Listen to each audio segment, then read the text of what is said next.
ಎಲ್ಲರಿಗೂ ನಮಸ್ಕಾರ, ಶುಭೋದಯ.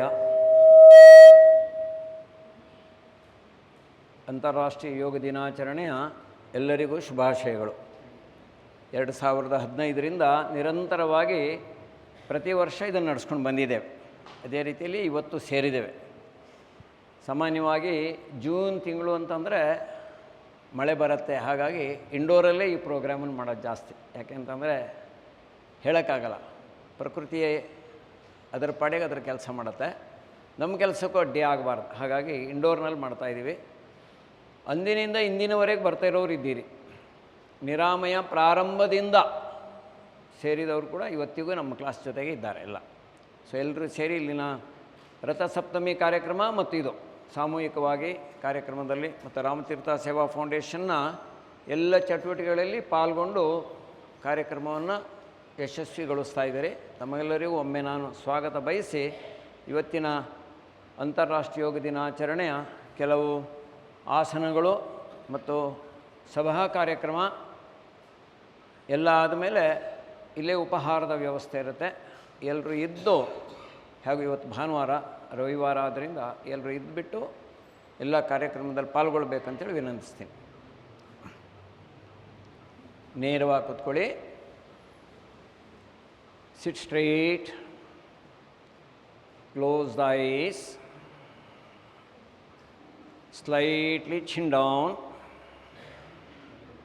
slow long exhalation, ದೀರ್ಘವಾಗಿ ಉಸಿರನ್ನು ಬಿಡಿ. 1, 2, 3 ಬಾರಿ ನಿಧಾನ ದೀರ್ಘವಾಗಿ ಉಸಿರನ್ನು ಬಿಡ್ತಾ ಹೊರ ಶಬ್ದಗಳಿಂದ ಮನಸ್ಸಿನ ಮೂಲಕ ಕಿವಿಗಳನ್ನು ಮುಚ್ಚಬೇಕು. Try to withdraw from all happenings around and get associate with the breath. Get connected with the breath. Watch the breath. Feel the breath. Experience the breath.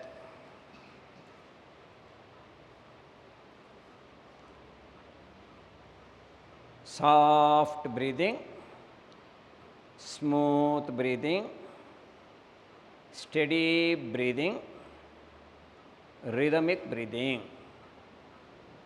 uninterrupted breathing. Be sensitive around the nostrils. Feel the flow of the breath around the nostrils. Gradually in the nasal passage. Feel the flow of the breath.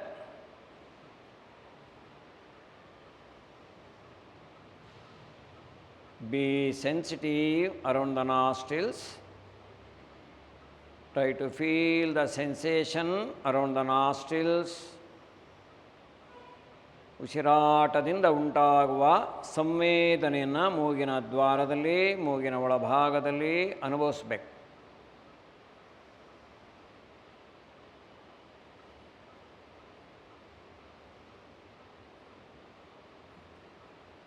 ಮೂರು ಬಾರಿ ಓಂಕಾರ. ನಿಧಾನ ದೀರ್ಘವಾಗಿ ಉಸಿರು ತಗೊಳ್ಳಿ.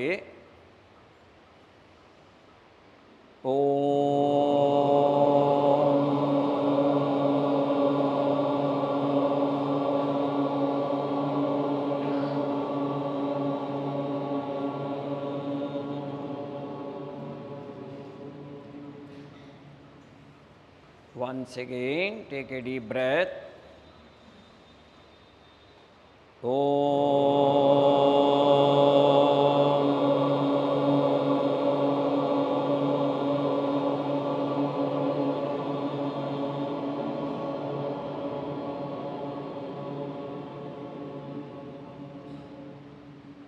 Once again, take a deep breath.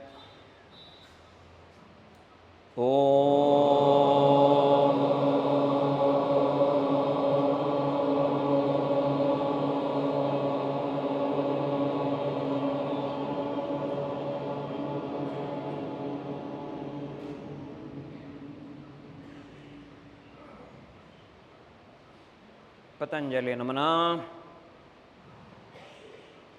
ಯೋಗೇನ ಚಿತ್ತಸ್ಯ ಪದೇನ ವಾಚಾಂ ಮಲಂ ಶರೀರಸ್ಯ ಚ ವೈದ್ಯಕೇನ ಯೋಪಾಕರೋತ್ತಂ ಪ್ರವರಂ ಮುನೀನಾ ಪತಂಜಲಿಂ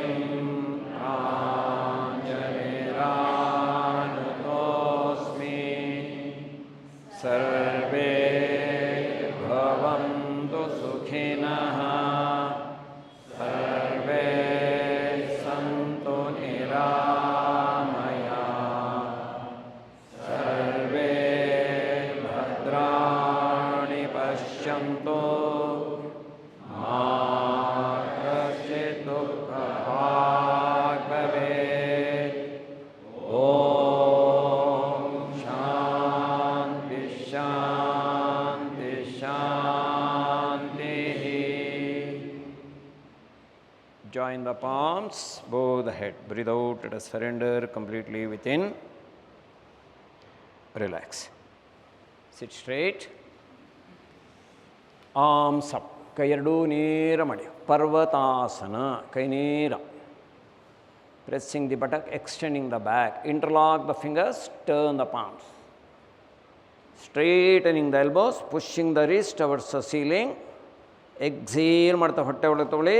Couple of deep breathing. Slow, deep inhalation. Slow, deep exhalation.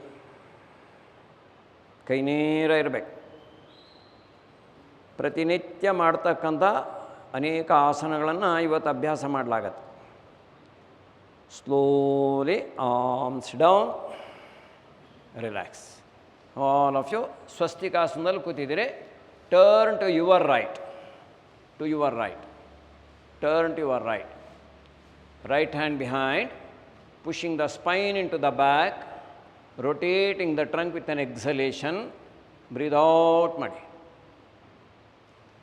Slowly come back on the left side. ಪಾರ್ಶ್ವ ಸ್ವಸ್ತಿಕಾಸನ. ಹೇಳಿ ಎಲ್ಲರೂ. Turn little more with an exhalation. Slowly come back. Okay, all of you stand up. Samastiti. Join the feet. Join the feet. Samastiti. Tightening the knees, thighs. Slowly arms up. ಮುಂದಿನಿಂದ ತಗೊಳ್ಳಿ. ಕೈ ನೇರ. Broadening the chest. Slightly lift the toes, pressing the bottom of the toes strongly and get the full activity in the lower limbs. All the joints, ankles, knees, thighs, buttock. Extend the arms. Couple of deep breathing. Interlock the fingers. Turn the palms. ಕೈ ನೇರ ಮಾಡಿ. Exhale ಮಾಡಿ ಹೊಟ್ಟೆ ಒಳಗೆ.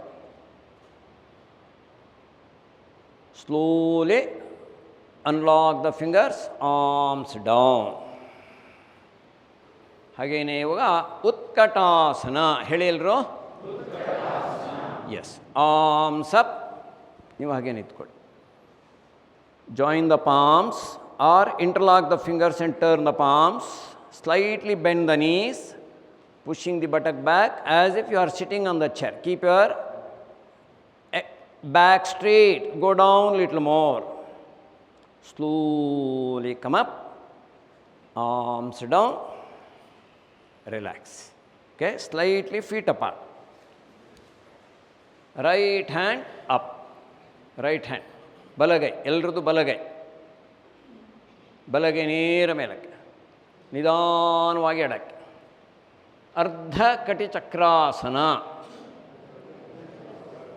Slowly come up. Right hand down. Slowly. Left hand. Slowly up. ನೇರ. Then slowly to the right. Exhale ಮಾಡಿ. ಕೈ ನೇರ, ಕಾಲು ನೇರ. Slowly come up. Left hand down. Relax. ಈಗ feet apart, arms up. Slowly bend forward. Drop the hands, reach the big toes. ಪಾದಾಂಗುಷ್ಠಾಸನ. ತಲೆ ಎತ್ತಿ, ತಲೆ ಎತ್ತಿ ಕಾಲು ನೇರ ಮಾಡೋಕ್ಕೆ ಟ್ರೈ ಮಾಡಿ. ಆಗಲಿಲ್ಲ ಅಂದರೆ ಕಾಲು ಬೆಂಡ್ ಮಾಡಿ ಇಟ್ಕೊಳ್ಳಿ. ಬೆನ್ ನೇರ ಮಾಡಿ. ಯಾರಿಗೆ ಪಾದದ ಹೆಬ್ಬೆರಳು ಸಿಗಲ್ಲ, ankle ಹಿಡ್ಕೊಳ್ಳಿ. Extend the back, then slowly straighten the legs. Couple of deep breathing. Push the abdominal region deeper in. Extend the back. Slightly bend the legs. Inhale, come up. Arms down. Relax. Okay? Allene. Join the feet. Hands on your waist. Feet apart. About 3.5 to 4 feet. ಸ್ವಲ್ಪ ಜಾಗ ಇಲ್ಲ ಅಂದರೆ ಹಿಂದೆ ಮುಂದೆ ನಿಂತ್ಕೊಳ್ಳಿ. Stretch your hands the sideways. Left foot in, right leg out. Trikonasana. ಸರಿಯಾಗಿ 3-3.5 ಅಡಿ ಅಂತರ. ಕೈ ನೇರ. ಬಲಕ್ಕೆ ಚಾಚ್ತಾ ಆ್ಯಂಕಲ್ ರೀಚ್ ಮಾಡೋದು ಅಥವಾ ನೆಲದ ಮೇಲೆ. ಮೇಲಕ್ಕೆ ನೋಡಿದರೆ ತಲೆ ಸುತ್ತತ್ತೆ ಅಂತಾದರೆ ಮುಂದೆ ನೋಡಿ. ಕೈ ನೇರ ಇರಬೇಕು, ಇಲ್ಲ ಕೈ ನೆಲದ ಮೇಲೆ ಇಡಬೇಕು. Keep pressing the feet, straightening the arms, straightening the legs, extend the back. Slightly bend the right leg. Inhale, come up. Right foot in, left leg out. ಬಲಪಾದ ಒಳಕ್ಕೆ, ಎಡಗಾಲ ಎಡಕ್ಕೆ. ಕೈ ಬೆರಳೆಲ್ಲ ಸ್ಟ್ರೆಚ್ ಮಾಡಿರ್ಬೇಕು. ಎಡಗೈನ ಸ್ಟ್ರೆಚ್ ಮಾಡ್ತಾ reach the ankle or reach the floor. Right hand straight up. ಯಾರಿಗಾಗುತ್ತೆ ಅವರು ಬಲಕ್ಕೆ ಮೇಲಕ್ಕೆ ನೋಡಿ, ಆಗಲ್ಲ ಅಂದರೆ ಮುಂದಕ್ಕೆ ನೋಡಿ. ನೇರ. Further straighten the legs. Slightly bend the left leg. Inhale, come up. Left foot in, ಕಾಲು ಹತ್ತಿರ ತಗೊಳ್ಳಿ, ಜೋಡಿಸಿ. ಸಮಸ್ಥಿತಿ. ಅದೇ ರೀತಿ ಇನ್ನೊಂದು ಸ್ಟ್ಯಾಂಡಿಂಗ್ ಪೋಸ್ಚರ್ ಮಾಡೋಣ. Hands on your waist. Feet apart. Okay, turn completely to your right. To your right. Lift the left heel and turn the back foot and turn the right leg completely to the right. ಕೈ ಎರಡೂ ಸೊಂಟದ ಮೇಲೆ ಇಟ್ಕೊಳ್ಳಿ. ಕಾಲು ನೇರ ಮಾಡಿ. ಈಗ ಎರಡೂ ಕೈ ಮುಂದಿನಿಂದ ಮೇಲಕ್ಕೆ ತಗೊಳ್ಳಿ. Straight arms. Slightly bend the right leg. Virabhadrasana 1. ಇನ್ನೂ ಬಲಗಾಲ ಇನ್ನು ಮುಂದೆ ತೊಗೊಂಡು ಹಿಂದಿನ ಕಾಲು ನೇರ ಬಲಗಾಲನ ಬೆಂಡ್ ಮಾಡಿ. ಸ್ಕ್ವೇರ್ ಬರೋವರೆಗೆ ಬೆಂಡ್ ಮಾಡಬೇಕು. ಕೈ ನೇರ. Inhale, come up. Right foot in, left leg out. Turn completely to the left. Rotating the right knee, right thigh. ನೋಡಿ, ಕೈ ನೇರ ಹೊಟ್ಟೆ ಒಳಗೆ. Slightly bend the left leg. Keep your back leg straight. Inhale, come up. Left foot in, ಕೈ ಕೆಳಕ್ಕೆ, ಕಾಲು ಜೋಡಿಸಿ. ಸಮಸ್ಥಿತಿ. ಯಾರ್ಯಾರಿಗಾಗತ್ತೆ ಅವರೆಲ್ಲ ವೀರಾಸನ ಅಥವಾ ವಜ್ರಾಸನ. ಕೂತ್ಕೊಳ್ಳಿ.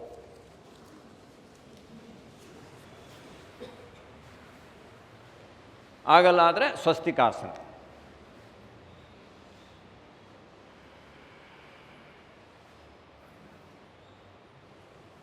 ಎಲ್ಲರೂ ನೀವು ಆ ಕಡೆ ಮುಖ ಮಾಡಿ, ನೀವು ಈ ಕಡೆ ಮುಖ ಮಾಡಿ. Facing that side.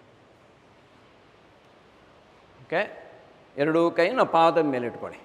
Chest up. ಯಾರಿಗಾಗತ್ತೆ ಅವರು ವೀರಾಸನದಲ್ಲೇ ಕೂತ್ಕೊಂಡು ಮೊಣಕೈ ಬಗ್ಸಿ ನೆಲದ ಮೇಲೆ ಇಡಿ.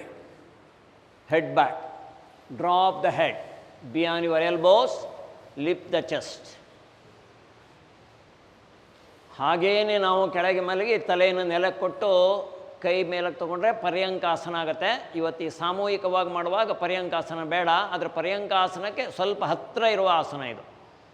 Pressing the elbows, lifting the chest. Drop the head. ಹೊಟ್ಟೆ ಒಳಗೆ ಕೆಳ್ಕೊಳ್ಳಿ. ಕಪಲ್ ಆಫ್ ಡೀಪ್ ಬ್ರೀದಿಂಗ್ ಮಾಡಿ.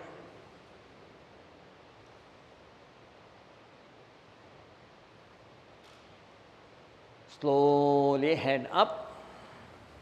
Come up. Relax. ನಿಧಾನವಾಗಿ ಮೇಲಕ್ಕೆ ಬನ್ನಿ. Hands on your waist. Stretching the toes. Head back. Shoulders back. Drop the hands. Reach the feet. Ushtrasana. ಹೇಳಿ. Camel pose. Lift the chest. rotating the upper arms outward, flatten the abdomen, extend your trunk. Slowly come up, relax. Okay? All of you sit in Virasana. And again, ಕೈ ಮುಂದೆ ಇಟ್ಕೊಂಡು stretch your legs back and lie down. ನೀವು ಈ ಕಡೆ ಮಾಡಿ, ತಲೆ ಎಲ್ಲ ಅವರು ಈ ಕಡೆ, ತಲೆ ಈ ಕಡೆ. ಹಾಂ, ಭುಜಂಗಾಸನ. ಕಾಲು ಬೆರಳೆಲ್ಲ ಹಿಂದಕ್ಕೆ ಸ್ಟ್ರೆಚ್ ಮಾಡಿ. ಓಕೆ, ಎರಡೂ ಕೈ ಹೀಗಿಟ್ಕೊಂಡು ತಲೆ ಐತಿ. Elbows on the floor. First preparatory pose ಮಾಡಿ. ಪ್ರಿಪರೇಟರಿ ಪೋಸ್ ಪ್ರತಿನಿತ್ಯವೂ ಇಷ್ಟು ಮಾಡಿದರೂ ಸಾಕಾಗುತ್ತೆ. ಭುಜಗಳನ್ನು ಹಿಂದಕ್ಕೆ ತಗೊಳ್ಳಿ, ಎಕ್ಸ್ಟೆಂಡ್ ದ ಬ್ಯಾಕ್. ಹೊಟ್ಟೆ ಒಳಗೆ ತೊಗೊಂಡು ಕಾಲನ್ನು ಹಿಂದಕ್ಕೆ ಸ್ಟ್ರೆಚ್ ಮಾಡಿ, ಎದೈತಿ. ಸ್ವಲ್ಪ ಮೊಣಕ ಐತಿ, ಯಾರಿಗಾಗತ್ತೆ ಅವರು. ಇನ್ನು ಕೆಲವರು ಯಂಗ್ಸ್ಟರ್ಸ್ ಇದ್ದರೆ ಅವ್ರು ಇನ್ನೂ ಕೈಯನ್ನು ನೇರ ಮಾಡಿ ತಲೆ ಹಿಂದೆ ತೊಗೋಬೋದು. They can curve the spine without bending the legs. Keep stretching your toes. ಕಾಲು ಬೆರಳೆಲ್ಲ ಹಿಂದಕ್ಕೆ ಸ್ಟ್ರೆಚ್ ಮಾಡ್ತಾ ಇರಬೇಕು. Slowly bend the elbows, push out the elbows, relax. Turn on your back. ಅಲ್ಲೇ ಹಿಂದಕ್ಕೆ ತಿರುಗಿ.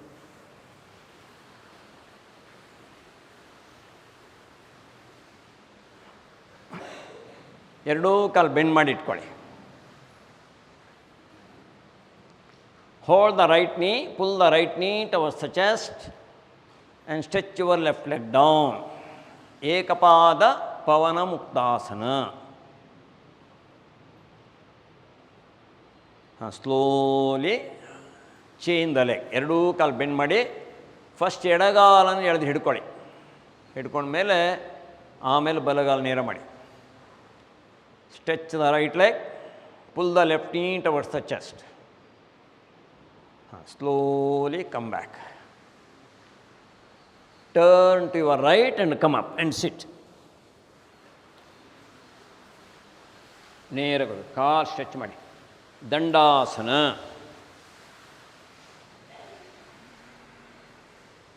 ಎರಡೂ ಕೈ ಹಿಂದೆ ಇಟ್ಕೊಂಡು ಎರಡೂ ಪಾದಗಳನ್ನು ಜೋಡಿಸಿ ಮಂಡಿಗಳನ್ನು ದೂರ ಮಾಡಿ. ಬದ್ಧ ಕೋನಾಸನ. ಈ ಕಡೆ ಮುಖ ಮಾಡಿ. ಬದ್ಧ ಕೋನಾಸನ ಮಾಡಿ. ಕೈ ಚೆನ್ನಾಗಿ ಒತ್ತಿ, ಎದೆತಿ. Exhale slowly. ಫಸ್ಟ್ ಏನು ಮಾಡಬೇಕು? Just sit in the pose and relax the legs. Inner leg, outer leg, inner knee, outer knee. Drop the knees. Drop the knees. Get an extension to the back. ಹೊಟ್ಟೆ ಒಳಗೆ ಕೇಳ್ಕೊಳ್ಳಿ. ಈಗ interlock the fingers, hold the feet. Chest up. Keep pressing the buttock bone. Knees apart. Head up, slightly bend forward. ಯಾರಿಗೆ ಎಷ್ಟಾಗೋದಷ್ಟು, ಇಲ್ಲ ಅಂದರೆ ಅರ್ಧ ಮಾತ್ರ ಬಗೆ. Head up, bend forward. ಆಗತ್ತಾದರೆ ಇನ್ನೂ ಮುಂದಕ್ಕೆ, ಇನ್ನೂ ಮುಂದಕ್ಕೆ. ಯಾರಿಗಾಗತ್ತವರು ನಿಧಾನವಾಗಿ. Go down. Inhale, come up. Join the knees, stretch the legs. ಈಗ ಒಂದು ತಿರುಗಿ ಮಾಡುವ ಆಸನ. Bend the right leg. Right hand up. ಮುಂದಕ್ಕೆ ಬಾಗ್ಬಿಟ್ಟು ಬಲಗೈಯನ್ನು ಬಲಗಾಲಿಗೆ ಸುತ್ತಬೇಕು. ಆಮೇಲೆ ಎಡಗೈ ಹಿಂದೆ ತಗೋಬೇಕು. Turn to your left. ಬಲಗೈ ಬಲಗಾಲಿಗೆ ಸುತ್ತಿ, ಆಗಲ್ಲ ಆದರೆ ಎಡಗೈ ಎಲ್ಲ ನೆಲದ ಮೇಲಿಡಿ, ಬಲಗೈ ಬಲಗಾಲಿಗೆ ಇಟ್ಬಿಟ್ಟು and just rotate the trunk. Be attentive on your left foot. Left foot. ಎಡಪಾದ, ಪಾದದ ಬೆರಳು ಸೀಲಿಂಗ್ ನೋಡ್ತಾ ಇರಬೇಕು. Extend the back. Slowly come back. Stretch the right leg. Bend the left leg. Okay, ಎಡಗೈ ನೇರ ಮೇಲೆ ಮುಂದಕ್ಕೆ ಬಾಗಬೇಕು. ಎಡಗೈನ ಎಡಗಾಲಿಗೆ ಸುತ್ತಿ ಬಲಗೈ ಬೆನ್ನು ಹಿಂದೆ ತಂದು interlock the fingers. Then head up. Turn to the right. Keep your right leg straight.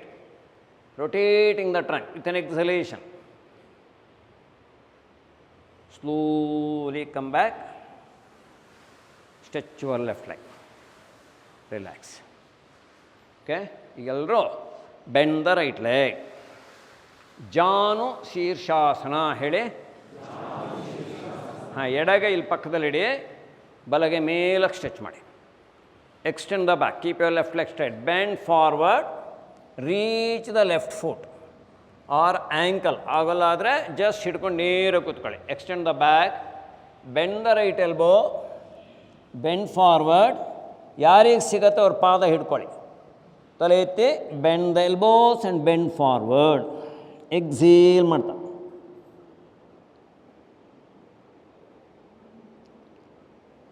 slightly head up, arms up, down. Stretch the right leg.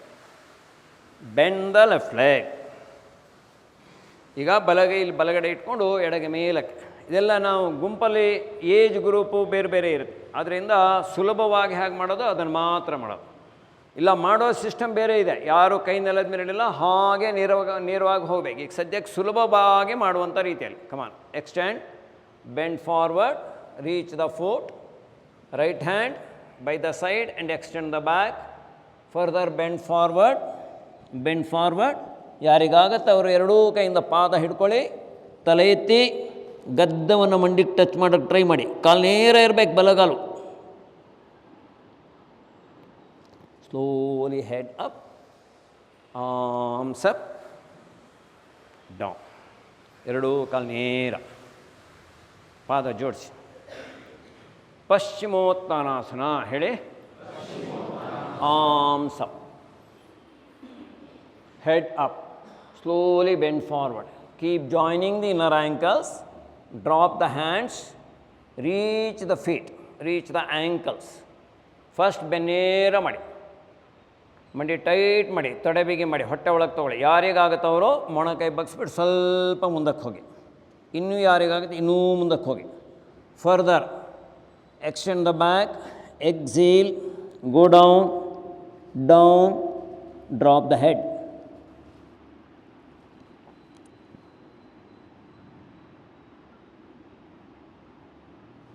Slightly head up, inhale, come up, arms down, relax. Okay, all of you lie on your back. ಅಲ್ಲೇ ಕಾಲು bend ಮಾಡಿ ಮಲ್ಕೊಳ್ಳಿ. ಅಲ್ಲೇ ಕಾಲು bend ಮಾಡಿ.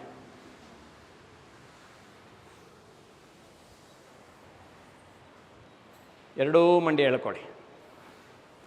pull the knees.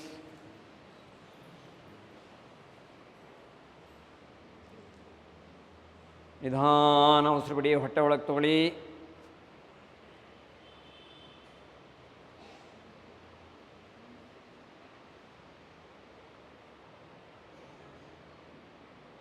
ಸಾಕು. Slowly. ಜಾಗ ಇದ್ದರೆ ಕಾಲು stretch ಮಾಡಿ, ಜಾಗ ಇಲ್ಲ ಆದರೆ ಸ್ವಸ್ತಿಕಾಸನ ಲೆಗ್ಸ್, ಅಥವಾ ಕಾಲು ಮಡಚಿಬಿಟ್ಟು ಮಂಡಿ ಮೇಲಕ್ಕೆ, ಪಾದಗಳು ದೂರ. ಇದರ ಜೊತೆಗೆ ನಾವು ಸರ್ವಾಂಗಾಸನ, ಸೇತುಬಂಧ ಸರ್ವಾಂಗಾಸನ ಎಲ್ಲ ಜೋಡಿಸ್ಕೋಬೇಕು. ಇಲ್ಲಿ ಗುಂಪಲ್ಲಿ ಮಾಡುವ ಕೆಲವೆಲ್ಲ ಅವಾಯ್ಡ್ ಮಾಡ್ತೇನೆ. All of you close the eyes, watch the breath.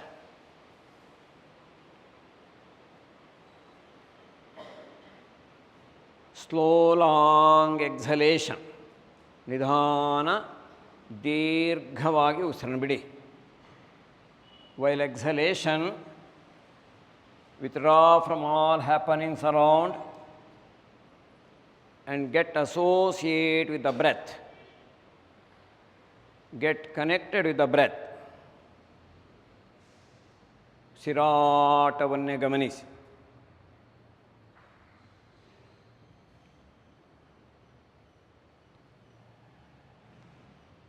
Feel the flow of the breath.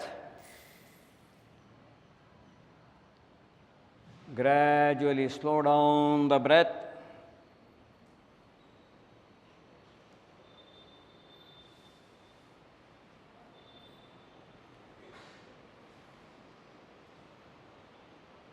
Smooth breathing, soft breathing.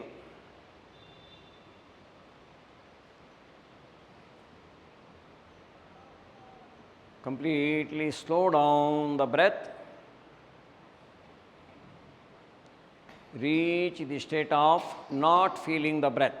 ಅಂದರೆ ಅಷ್ಟು ಸಮಾಧಾನಕರವಾಗಿರಬೇಕು ಉಸಿರಾಟ, ಉಸಿರಾಟದ ಅನುಭವವೇ ಆಗದಂಥ ಸ್ಥಿತಿ.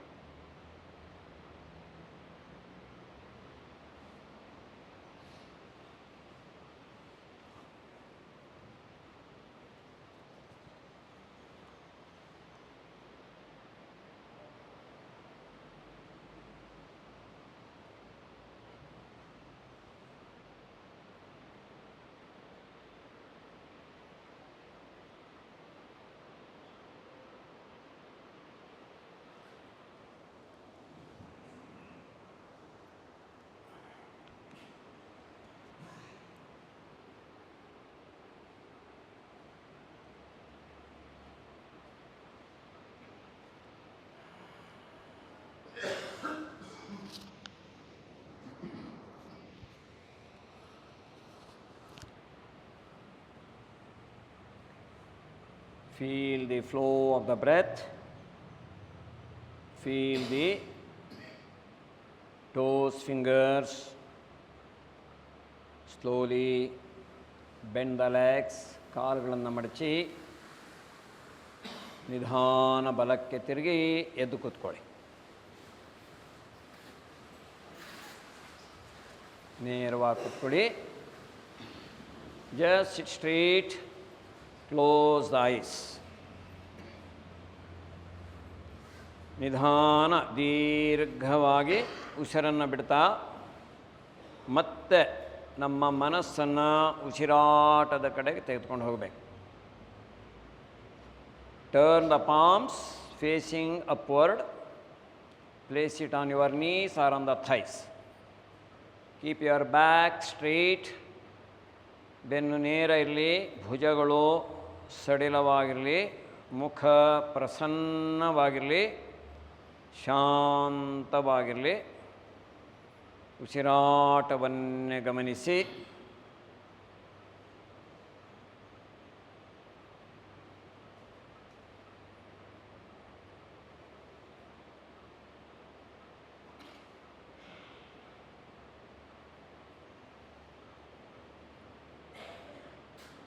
ಈಗ ಬಿಡುವಂಥ ಉಸಿರನ್ನು ದೀರ್ಘಗೊಳಿಸಬೇಕು. Slightly deeper exhalation, normal inhalation. Ujjayi pranayama stage 2. Exhalation slightly deeper, inhalation normal. So deep exhalation ಮಾಡುವಾಗ exhale out the toxin, stress, strain, pain, discomfort of the physical and mental body. ಆ ಫಟಿಗೆಲ್ಲ ಹೊರಕ್ಕೆ ಹಾಕಬೇಕು. ಫಸ್ಟ್ ಕ್ಲೀನ್ಸಿಂಗ್ ಅಂತ ಹೇಳ್ತೀವಲ್ಲ ಹಾಗೆ. Exhale, normal inhalation, slightly deeper ಎಕ್ಸಲೇಷನ್.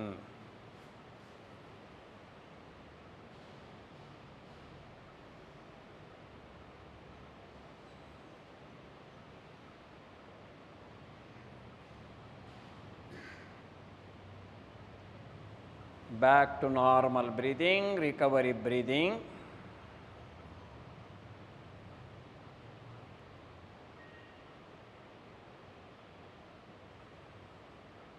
Next, Ujjayi Pranayama, stage 3 ನಲ್ಲಿ inhalation slightly deeper, exhalation normal. ತೆಗೆದುಕೊಳ್ಳತಕ್ಕಂಥ ಉಸಿರು ಸ್ವಲ್ಪ ದೀರ್ಘವಾಗಿರಲಿ, ಬಿಡ್ತಕ್ಕಂಥ ಉಸಿರು ಸಹಜವಾಗಿರಲಿ. Slightly deeper inhalation, normal ಎಕ್ಸಲೇಷನ್.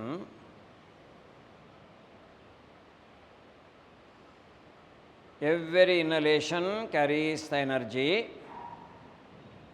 and every exhalation carries out the toxin, unwanted breath. So ಹಾಗಾಗಿ ಮೊದಲು ಒಳಗಿರುವ ಎಲ್ಲ ಟಾಕ್ಸಿನ್ ಎಲ್ಲ ಹೊರಕ್ಕೆ ಹಾಕಿದ್ವಿ. ಈಗ absorbing the energy.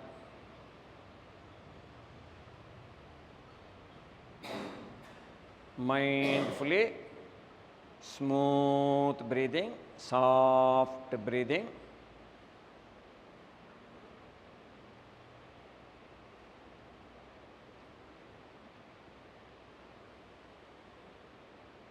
After exhalation, back to normal breathing, recovery breathing.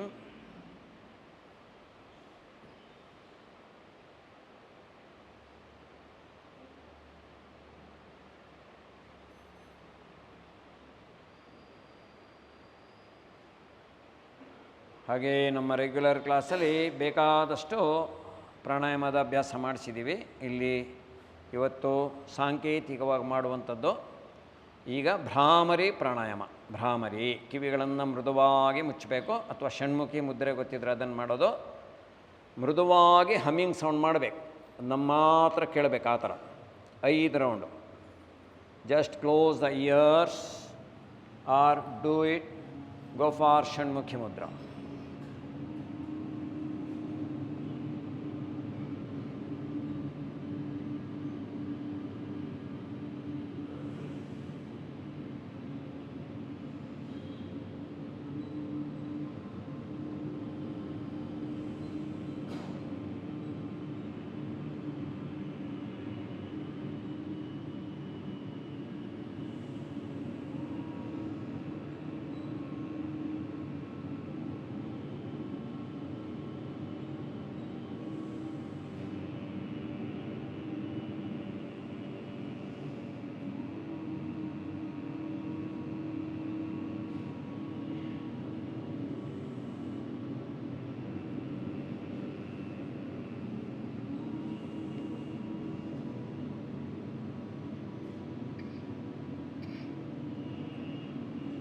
After 5 rounds, drop the hands.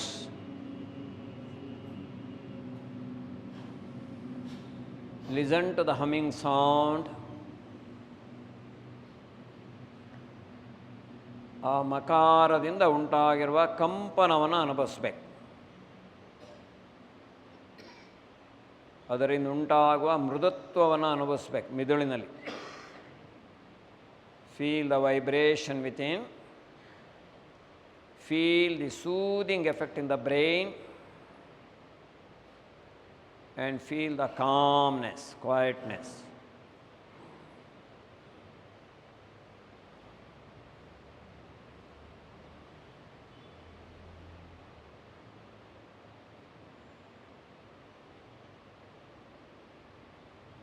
ಒಮ್ಮೆ ಓಂಕಾರ ನಿಧಾನ ದೀರ್ಘವಾಗಿ ಉಸಿರು ತಗೊಳ್ಳಿ.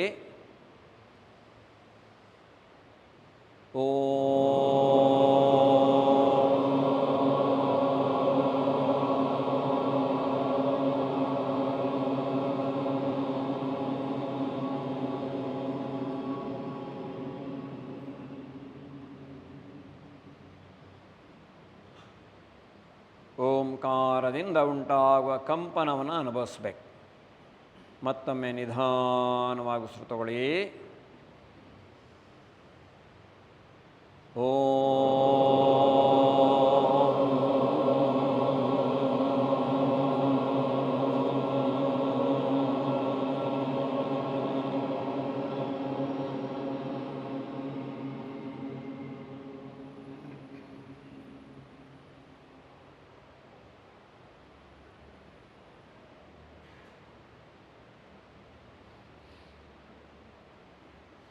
Feel the vibration within.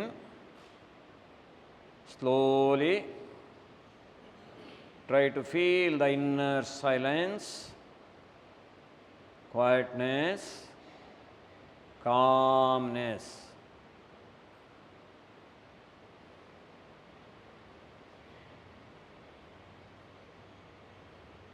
ದೃಷ್ಟಿ ಒಳಮುಖವಾಗಿರಲಿ, ಹೃದಯದೆಡೆಗಿರಲಿ.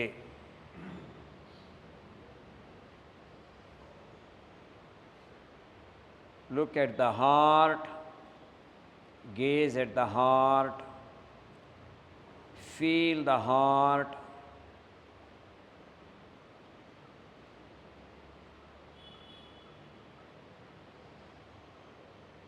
Slow down the breath, quieten the breath, ಉಸಿರಾಟವನ್ನು ನಿಧಾನಗೊಳಿಸ್ತಾ ನಮ್ಮ ದೃಷ್ಟಿ ಹೃದಯದೆಡೆ, ನೋಡುವ ಕಣ್ಣುಗಳು, ಕೇಳುವ ಕಿವಿಗಳು, ಯೋಚಿಸುವ ಮನಸ್ಸೆಲ್ಲ ಹೃದಯದೆಡೆ.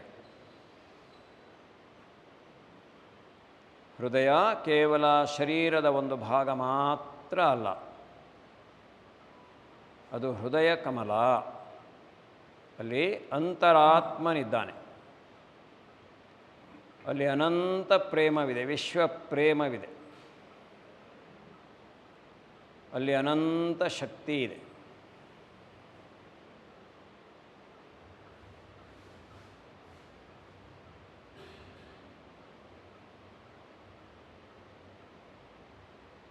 Let us go deeper and deeper inside the lotus feet. ಆ ಹೃದಯ ಕಮಲದ ಒಳಕ್ಕೆ ಆಳಕ್ಕೆ ಹೋಗಬೇಕು.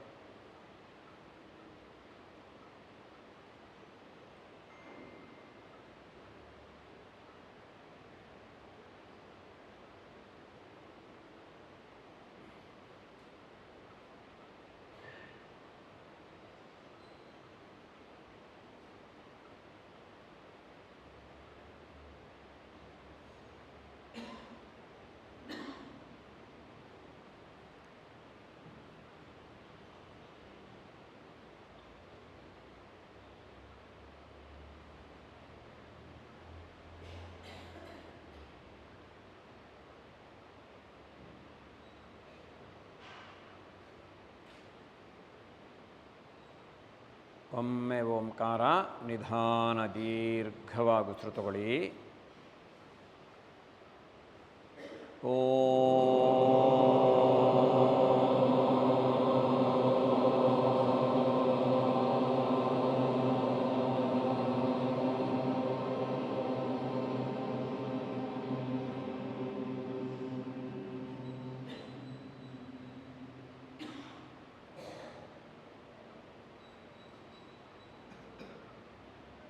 असतो मा सद्गमय.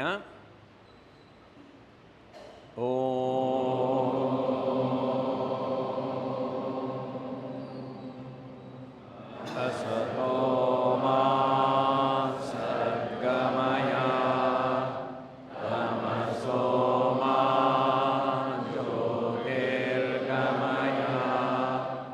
मृत्योर्मा अमृतङ्गमय.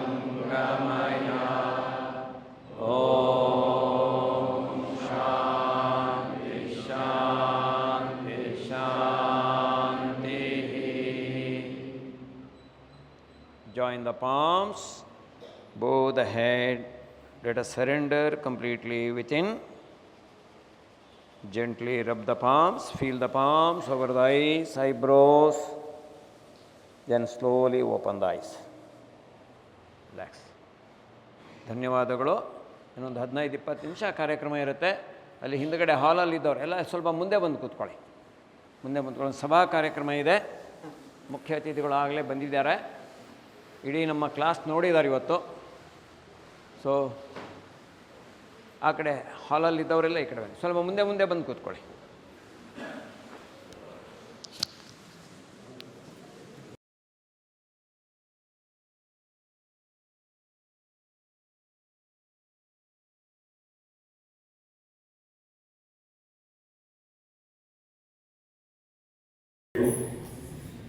ಎಲ್ಲರಿಗೂ ನಮಸ್ಕಾರ.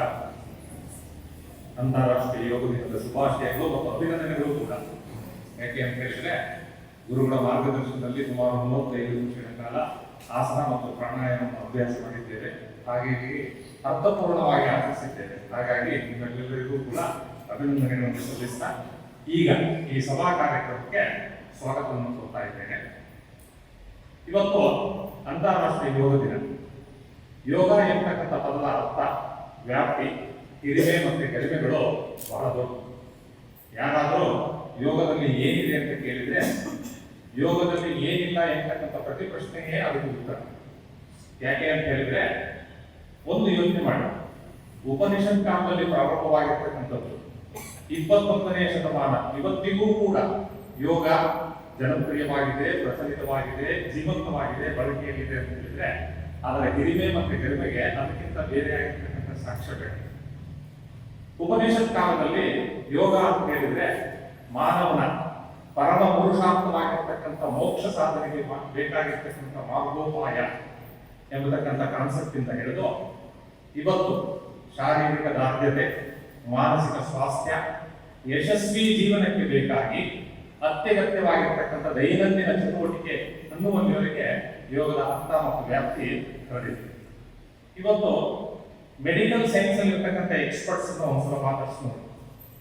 ಇವತ್ತು ಲೈಫ್ ಸ್ಟೈಲ್ ರಿಲೇಟೆಡ್ ಡಿಸೀಸ್ ಅಂತ ಹೇಳ್ತೀವಿ, ಅಥವಾ ಇವತ್ತಿನ ಯಾವುದೇ ರೀತಿಯಾಗಿರ್ತಕ್ಕಂಥ ಸಮಸ್ಯೆಗಳಿಗೆ, ಅದು ಪ್ರೆಗ್ನೆನ್ಸಿ ಕಾಂಪ್ಲಿಕೇಶನ್ಸ್ ಇರ್ಬೋದು, ಅಥವಾ ಏಜಿಂಗ್ ಇರ್ಬೋದು, ಅಥವಾ ವೇರಿಯಸ್ ಟೈಪ್ಸ್ ಆಫ್ ಅಡಿಕ್ಷನ್ಸ್ ಇರ್ಬೋದು, ಲೈಫ್ ಸ್ಟೈಲ್ ರಿಲೇಟೆಡ್ ಡಿಸೀಸ್ ಇರ್ಬೋದು, ಅವೆಲ್ಲವೂ ಕೂಡ ಅವರು ಯೋಗ ರಾಮಬಾಣ ಅಂತ ಹೇಳ್ತಾ ಇದ್ದಾರೆ. ಈ ಎಲ್ಲಾ ಸಂಗತಿಗಳನ್ನು ಮನಗಂಡು ನಮ್ಮ ದೇಶದ ಗೌರವಾನ್ವಿತ ಪ್ರಧಾನಮಂತ್ರಿಗಳಾಗಿರ್ತಕ್ಕಂಥ ಮೋದಿಜಿಯವರು 2014ರಲ್ಲಿ ವಿಶ್ವಸಂಸ್ಥೆಯ ಮುಂದೆ ಒಂದು ಪ್ರಸ್ತಾಪವನ್ನು ಏನು ಅಂತ ಹೇಳಿದ್ರೆ, ಪ್ರತಿ ವರ್ಷ ಜೂನ್ 21ರಂದು ಅಂತಾರಾಷ್ಟ್ರೀಯ ಯೋಗ ದಿನವನ್ನು ಆಚರಿಸಬೇಕು ಅಂತ ಹೇಳಿ. ಅದಕ್ಕೆ 193 ಸದಸ್ಯ ರಾಷ್ಟ್ರಗಳ ಪೈಕಿ 177 ಸದಸ್ಯ ರಾಷ್ಟ್ರಗಳ ಪ್ರಸ್ತಾಪವನ್ನು ಬೆಂಬಲಿಸಿತ್ತು. ಅವತ್ತಿನಿಂದ ಅಂದರೆ 2015ರಿಂದ ಈ ಅಂತಾರಾಷ್ಟ್ರೀಯ ಯೋಗ ದಿನವನ್ನ ನಾವು ಆಚರಿಸ್ಕೊಂಡು ಬರ್ತಾ ಇದ್ದೀವಿ. ಜೂನ್ 21 ಯಾಕೆ ಅಂತ ಹೇಳಿದ್ರೆ ಅದಕ್ಕೆ ಒಂದು ಕಾರಣ ಇದೆ, ಒಂದು ವೈಜ್ಞಾನಿಕ ಹಿನ್ನೆಲೆ ಇದೆ, ಪೌರಾಣಿಕ ಹಿನ್ನೆಲೆ ಇದೆ. ವೈಜ್ಞಾನಿಕ ಹಿನ್ನೆಲೆ ಏನು ಅಂತ ಹೇಳಿದ್ರೆ, ಇವತ್ತಿನಿಂದ ಸೂರ್ಯ ದಕ್ಷಿಣ ದಿಕ್ಕಿನತ್ತ ತನ್ನ ಪಯಣವನ್ನು ಪ್ರಾರಂಭಿಸ್ತಾನೆ.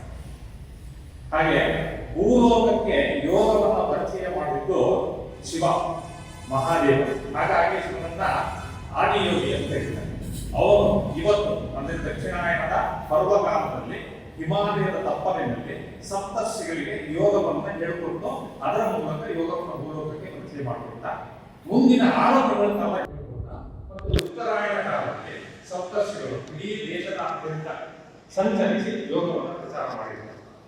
ಅದು ಒಂದು ಹಿನ್ನೆಲೆ ಆದರೆ, ಇನ್ನೊಂದು ಹಿನ್ನೆಲೆ ಮಹಾವಿಷ್ಣುವಿಗೆ. ಭೂಮಿಯ 1 ವರ್ಷ, ಮಹಾವಿಷ್ಣುವಿಗೆ 1 ದಿನ. ಇವತ್ತಿನಿಂದ ಮಹಾವಿಷ್ಣು ಯೋಗ ನಿದ್ರೆಯಲ್ಲಿ ಇರ್ತಾನೆ 6 ತಿಂಗಳ ಕಾಲ ಅಂತ ಹೇಳ್ತಾರೆ. ಹಾಗಾಗಿ ಯೋಗಾಭ್ಯಾಸವನ್ನು ಭೂಲೋಕದಲ್ಲಿ ಮಾಡಲಿಕ್ಕೆ ಇದು ಸರಿಯಾಗಿರ್ತಕ್ಕಂಥ ಸಮಯ.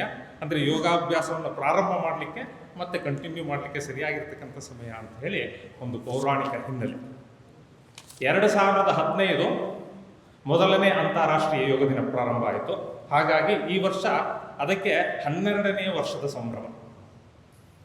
ನಮ್ಮ ನಿರಾಮಯ ಯೋಗ ಕುಟೀರಂ ಸುಮಾರು 19 ವರ್ಷಗಳಿಂದ ನಿರಂತರವಾಗಿ ಯೋಗಾಚಾರ್ಯ ಪದ್ಮವಿಭೂಷಣ ಡಾಕ್ಟರ್ BKIS ಅಯ್ಯಂಗಾರ್ ಅವರ ನೇರ ಶಿಷ್ಯರಾಗಿರ್ತಕ್ಕಂಥ ಶ್ರೀಯುತ ಬಿ ರಾಘವೇಂದ್ರ ಶೆಣೈ ಅವರ ಮಾರ್ಗದರ್ಶನದಲ್ಲಿ, ನೇತೃತ್ವದಲ್ಲಿ ಯೋಗ ಕ್ಷೇತ್ರದಲ್ಲಿ ನಿರಂತರವಾಗಿ ಸೇವೆಯನ್ನು ಸಲ್ಲಿಸುತ್ತಿದ್ದಾರೆ. ಶಾಸ್ತ್ರವಾಕ್ಯ ಬಂದಿದೆ, ಪ್ರತಿನಿತ್ಯ ಸ್ನಾನ ಹೇಗೆ, ತಿಂಡಿ ಹೇಗೆ, ಭೋಜನ ಹೇಗೆ, ಅದೇ ರೀತಿ ಪ್ರತಿನಿತ್ಯ ತಪ್ಪದೆ ನಿಯತ ಕಾಲದಲ್ಲಿ ಶ್ರದ್ಧೆ ಮತ್ತು ಆದರಪೂರ್ವಕವಾಗಿ ಯೋಗಾಭ್ಯಾಸವನ್ನು ಮಾಡಬೇಕು ಅಂತ ಹೇಳ್ಬೋದು. ಈ ಶಾಸ್ತ್ರವಾಕ್ಯವನ್ನು ಚಾಚೂ ತಪ್ಪದೆ ನಮ್ಮ ಸಂಸ್ಥೆಯಲ್ಲಿ 19 ವರ್ಷಗಳಿಂದ ಯೋಗ ತರಗತಿಗಳು ನಡೀತಾ ಇದ್ದಾವೆ. ಬೆಳಗ್ಗೆ ಮತ್ತು ಸಂಜೆ ಯೋಗ ತರಗತಿಗಳು ನಡೀತಾ ಇದ್ದಾವೆ. ಪ್ರತಿ ದಿವಸವೂ ಕೂಡ, ಪ್ರತಿ ತರಗತಿಯೂ ಕೂಡ ಅದೇ ಸಮಯಕ್ಕೆ ಸರಿಯಾಗಿ ಪ್ರಾರಂಭ ಆಗುತ್ತೆ, ಅದೇ ಸಮಯಕ್ಕೆ ಸರಿಯಾಗಿ ಮುಕ್ತಾಯವಾಗುತ್ತೆ. ಒಂದು ದಿನವೂ 1 ನಿಮಿಷವೂ ತಡವಾಗಿಲ್ಲ. ಅದಲ್ಲದೆ ಅದೇ ಶ್ರದ್ಧೆ ಮತ್ತು ಅದೇ ಆಧಾರದಿಂದ ನಮ್ಮ ಗುರುಗಳು ಕ್ಲಾಸ್ಗಳನ್ನು ತಗೊಳ್ತಾರೆ. ಅದು ಹೇಗೆ ಅಂತ ಹೇಳಿದರೆ, ನಮ್ಮ ಮಲೆನಾಡಿನ ನಿತ್ಯ ಹರಿದ್ವರ್ಣ ಕಾಡುಗಳಿದ್ದಾಗೆ, ಅಥವಾ ಪಂಪ ಮಹಾಕವಿ ಹೇಳ್ದಂಗೆ ನಿಚ್ಚಂ ಹೊಸತು, ನಿತ್ಯವೂ ಹೊಸತು, ಎವರ್ ಗ್ರೀನ್. ಅದೇ ಆಸನ ಮಾಡಿದರೂ ಕೂಡ ಇವತ್ತು ಅದೇ ಆಸನ ಮಾಡಿದ್ದೀವಿ ಅಂತ ಅನ್ಸಲ್ಲ. ಇದೆಲ್ಲದಕ್ಕೂ ಮೂಲ ಕಾರಣ ನಮ್ಮ ಗುರುಗಳಿಗೆ ಇರತಕ್ಕಂಥ ಒಂದು ಶ್ರದ್ಧೆ, ಆ ಯೋಗದ ಬಗ್ಗೆ, ಆ ವಿದ್ಯೆಯ ಬಗ್ಗೆ ಇರತಕ್ಕಂಥ ಶ್ರದ್ಧೆ ಮತ್ತು ಆಧಾರ. ಅವರು ನಿಜವಾಗಲೂ ಯೋಗ ತಪಸ್ವಿ. ಅವರನ್ನು ನಮ್ಮ ಗುರುಗಳಾಗಿ ಪಡೆದಿರತಕ್ಕಂಥದ್ದು ನಮ್ಮ ಪುಣ್ಯ.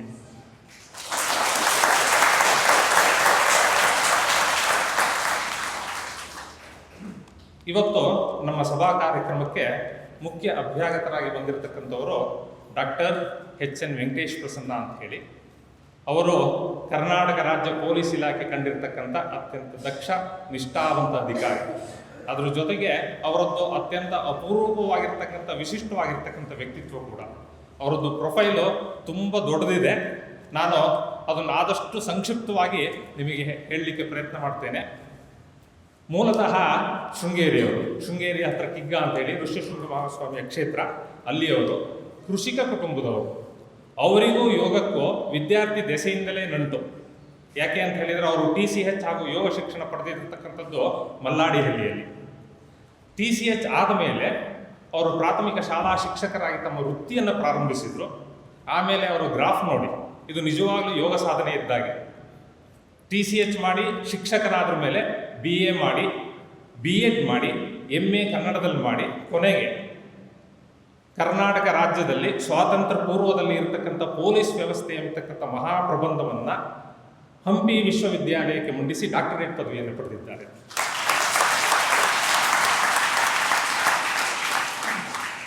ಸಾವಿರದ 1994ರಲ್ಲಿ ಪೊಲೀಸ್ ಇಲಾಖೆಗೆ ಸೇರಿದರು. ಅದಾದ ಮೇಲೆ 3 ದಶಕಗಳಿಗೂ ಹೆಚ್ಚು ಕಾಲ ನಾನಾ ವಿಭಾಗಗಳಲ್ಲಿ, ನಾನಾ ಕಡೆಗಳಲ್ಲಿ, ನಾನಾ ಹುದ್ದೆಗಳಲ್ಲಿ ಕಾರ್ಯವನ್ನು ನಿರ್ವಹಿಸಿದ್ದಾರೆ. ಅವರ ಪ್ರೊಫೈಲು ಓದ್ತಾ ಹೋದರೆ ನಿಮಗೆ ಬಹಳ ಆಶ್ಚರ್ಯ ಆಗುತ್ತೆ. ನೋಡ್ಲಿಕ್ಕೆ ಆಗಿದ್ದಾರೆ ಅವರು encounter specialist, terrorism, naxalism, goondaism, drug trafficking, anti social elements ಇವರೆಲ್ಲರನ್ನೂ ಬಗ್ಗು ಬಡಿದಿದ್ದಾರೆ. ಅದಕ್ಕೋಸ್ಕರ ವಿದೇಶಗಳಿಗೂ ಹೋಗಿರ್ತಕ್ಕಂಥ ತಂಡಗಳಲ್ಲಿದ್ದಾರೆ. ಇವರ ಹೆಚ್ಚಿನ ಸರ್ವೀಸು ಗುಪ್ತಚರ ದಳ, ಗುಪ್ತಚರ ಇಲಾಖೆ, ಆಮೇಲೆ ಅಪರಾಧ ಪತ್ತೆ ದಳ, CCB ಇಲ್ಲೇ ಅವರು ಹೆಚ್ಚು ಕಾಲ ಸಮಯವನ್ನು ಅಂದರೆ ಸೇವೆಯನ್ನು ಮಾಡಿದ್ದಾರೆ. ಇವರ ಒಂದು ಧೈರ್ಯ, ಸಾಹಸ, ಕರ್ತವ್ಯ ನಿಷ್ಠೆ, ಪ್ರಾಮಾಣಿಕತೆಗೆ ನಮ್ಮ ರಾಜ್ಯದ ಮುಖ್ಯಮಂತ್ರಿಗಳ ಚಿನ್ನದ ಪದಕ 1 ಅಲ್ಲ 2 ಅಲ್ಲ 3 ಸಾಲಿ ಸಿಕ್ಕಿದೆ.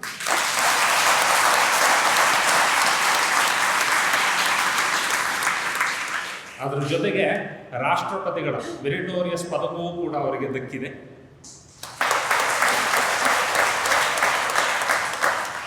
ಇದಿಷ್ಟು ಅವ್ರ ಪ್ರೊಫೆಷನಲ್ ಲೈಫ್ ಆಯಿತು. ಪರ್ಸನಲ್ ಲೈಫಲ್ಲಿ ಅವರಿಗೆ ಯಕ್ಷಗಾನ, ನಾಟಕ, ರೂಪಕ ಇವುಗಳ ಬಗ್ಗೆ ಭಾಳ ಆಸಕ್ತಿ. ಈ ಮಲೆನಾಡು ಅಥವಾ ಕರಾವಳಿ ಕಡೆಯವರಿದ್ದರೆ ಅವರಿಗೆಲ್ಲ ಗೊತ್ತಿರುತ್ತೆ. ಗುಣ್ಮಿ ಕಾಳಿಂಗನವರು ಅಂತ ಹೇಳಿದರೆ ಯಕ್ಷಗಾನದಲ್ಲಿ ಸ್ಟಾರ್ ಭಾಗವತರು. ಅವರದ್ದು ಆಗಿನ ಕ್ಯಾಸೆಟ್ ಯುಗದಲ್ಲಿ ಅವರ ಅನೇಕ ಕ್ಯಾಸೆಟ್ಗಳನ್ನು, ಅಮೃತಮತಿ ಅಂತಕ್ಕಂಥದ್ದು ಭಾಳ ಫೇಮಸ್ ಕ್ಯಾಸೆಟ್ಟು, ಅದರದ್ದು ನಿರ್ಮಾಣವನ್ನು ಮಾಡಿದ್ದಾರೆ. ಅದ್ರ ಜೊತೆಗೆ ಭದ್ರಾವತಿ ಆಕಾಶವಾಣಿಯಲ್ಲಿ ಅನೇಕ ಯಕ್ಷಗಾನ, ನಾಟಕ ರೂಪಗಳ ನಿರ್ವಹಣೆಯನ್ನು ಕೂಡ ಮಾಡಿದ್ದಾರೆ. ಅಂತಹ ಒಂದು ಅಪರೂಪದ ವ್ಯಕ್ತಿತ್ವದ ಡಾಕ್ಟರ್ ವೆಂಕಟೇಶ್ ಪ್ರಸನ್ನ ಅವರು ಇವತ್ತು ನಮ್ಮ ಕಾರ್ಯಕ್ರಮಕ್ಕೆ ಬಂದಿರತಕ್ಕಂಥದ್ದು ನಮಗೆಲ್ಲರೂ ಬಹಳ ಸಂತೋಷವಾಗಿರ್ತಕ್ಕಂಥ ಸಂಗತಿ. ನಮ್ಮಲ್ಲಿ ಮಂಜುನಾಥ್ ಅಂತ ಹೇಳಿ ಜಿಗಣಿ ಪೊಲೀಸ್ ಸ್ಟೇಷನಲ್ಲಿ ಒಬ್ಬರು ಇನ್ಸ್ಪೆಕ್ಟರ್ ಆಗಿದ್ದಾರೆ. ಅವರು ನಿತ್ಯ ಕ್ಲಾಸಿಗೆ ಬರ್ತಾರೆ. ಅವರ ಪರಿಚಯದ ಮೂಲಕ ಇವರನ್ನು ಪರಿಚಯ ಮಾಡ್ಕೊಂಡು ಬರಲಿಕ್ಕೆ ಹೇಳಿದ್ವಿ. ಸಂತೋಷದಿಂದ ಒಪ್ಪಿ ಬಂದಿದ್ದಾರೆ. ನಿಮ್ಮೆಲ್ಲರ ಪರವಾಗಿ, ನಿರಾಮಯ ಯೋಗ ಕುಟೀರದ ಪರವಾಗಿ ಅವರಿಗೆ ಹೃತ್ಪೂರ್ವಕವಾಗಿ ಸ್ವಾಗತವನ್ನು ಕೊಡ್ತಾ ಇದ್ದೇವೆ. ಹಾಗೆಯೇ ನಮ್ಮ ಒಂದು ನೆನಪಿನ ಕಾಣಿಕೆಯನ್ನು ಸ್ವೀಕರಿಸಬೇಕು ಅಂತ ಹೇಳಿ ಕೇಳ್ಕೊಳ್ತೀವಿ.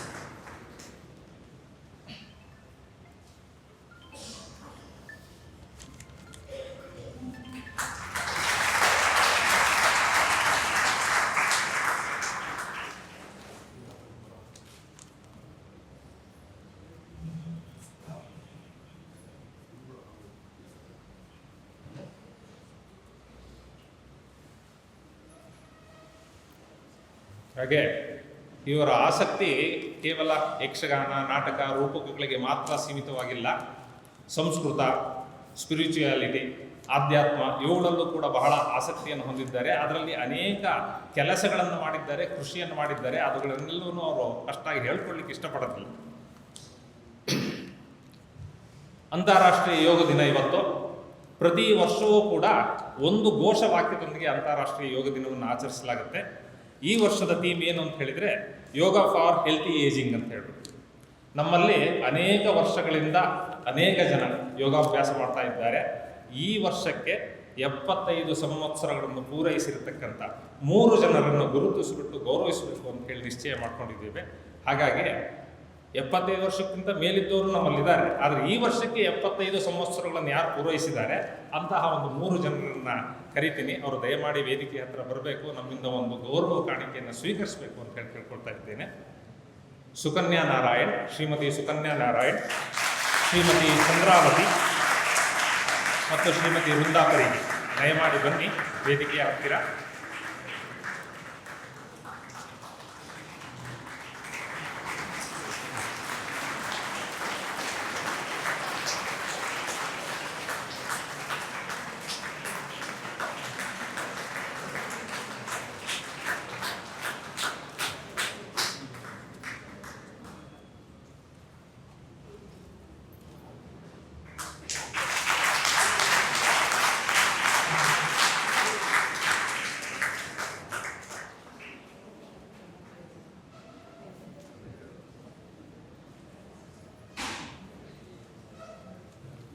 ಓಂ ಶ್ರೀ ಗುರುಭ್ಯೋ ನಮಃ. ಇವತ್ತು ನನಗೆ ಆನರ್ ಮಾಡಿ ಪ್ರೂವ್ ಮಾಡಿದ್ದಾರೆ yoga is the best ever priceless gift in your life ಅಂತ. ಆ್ಯಂಡ್ ನನ್ನ ಓನ್ ಎಕ್ಸ್ಪೀರಿಯನ್ಸ್ ಏನು ಅಂದರೆ sir it's the ageing process. Ageing ಪ್ರಾಸೆಸ್ನಲ್ಲಿ ಎವ್ರಿ ಡೇ ಲೈಫಲ್ಲಿ ಬರುವ ಫಿಸಿಕಲ್ ಏಲ್ಮೆಂಟ್ಸ್ ಆಗಲಿ ಸಣ್ಣ ಪುಟ್ಟ ಅದಕ್ಕೆಲ್ಲ ಅವರ ಗೈಡೆನ್ಸ್ ಪ್ರಕಾರ ಅವರ ವಾಯ್ಸ್ ರೆಸನೇಟ್ ಆಗುತ್ತೆ. ಆಸನಗಳ ಮೂಲಕ, ಸ್ಟ್ರೆಚಿಂಗ್ ಮಾಡೋ ಮೂಲಕ, ಟ್ವಿಸ್ಟಿಂಗ್ ಮೂಲಕ I can get over it. Even the mental anxieties that can be controlled and I have an equilibrium mind. Thank you, sir, so much. I have no words to count on this.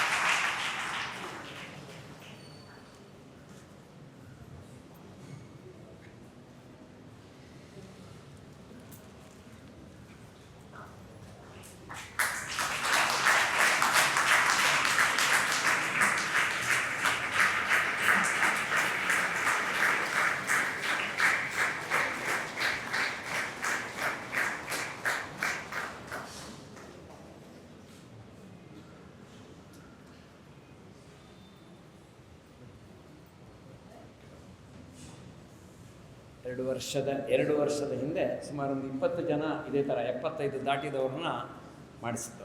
ಅದರಲ್ಲಿ 83 ವಯಸ್ಸು 85 ವಯಸ್ಸಿನವರು ಕೂಡ ಇದ್ದರು. ಆ ನಂತರ 75 ಆದವರು ಅಂತ ಹುಡುಕಿದ್ರೆ 75 ಆಗಲಿ due ಇದ್ದವ್ರು ಇದ್ದಾರೆ ಇನ್ನೂ ಮುಂದಿನ ವರ್ಷಕ್ಕೆ ಸಿಗ್ತಾರೆ ಮೋಸ್ಟ್ಲಿ ಅವರು. ಹಾಗೆ 75 ಆದವ್ರು ಮಾತ್ರ ನಾವು ಇದು ಮಾಡಿದ್ದೀವಿ. 70 ದಾಟಿದವರು ತುಂಬ ಜನ ಇದ್ದಾರೆ, ಆದರೂ ರೆಗ್ಯುಲರ್ ಆಗಿ ಎಲ್ಲ ಕ್ಲಾಸಿಗೆ ಬರ್ತಾಯಿದ್ದಾರೆ.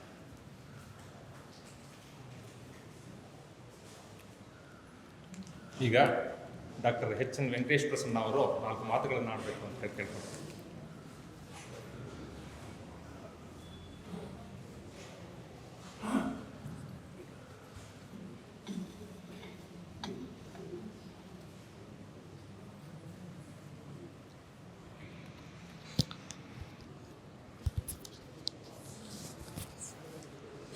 ಎಲ್ಲರಿಗೂ ನಮಸ್ಕಾರ. ಸಮಾಜ ಪುರುಷನ ಅಭಂಗ ಪೂಜೆಗೆ ಸಹಸ್ರ ಯುವಕಮಲಗಳನ್ನು ಅರಳಿಸುವಂತಹ ರಾಷ್ಟ್ರಹಿತದ ತಪಶ್ಚರ್ಯೆಯಲ್ಲಿ ಹಲವು ದಶಕಗಳಿಂದ ದುಡಿತಾ ಇರತಕ್ಕಂತಹ ಪ್ರಾತಸ್ಮರಣೀಯ ರಾಘವೇಂದ್ರ ಶೆಣೆಯವರೇ,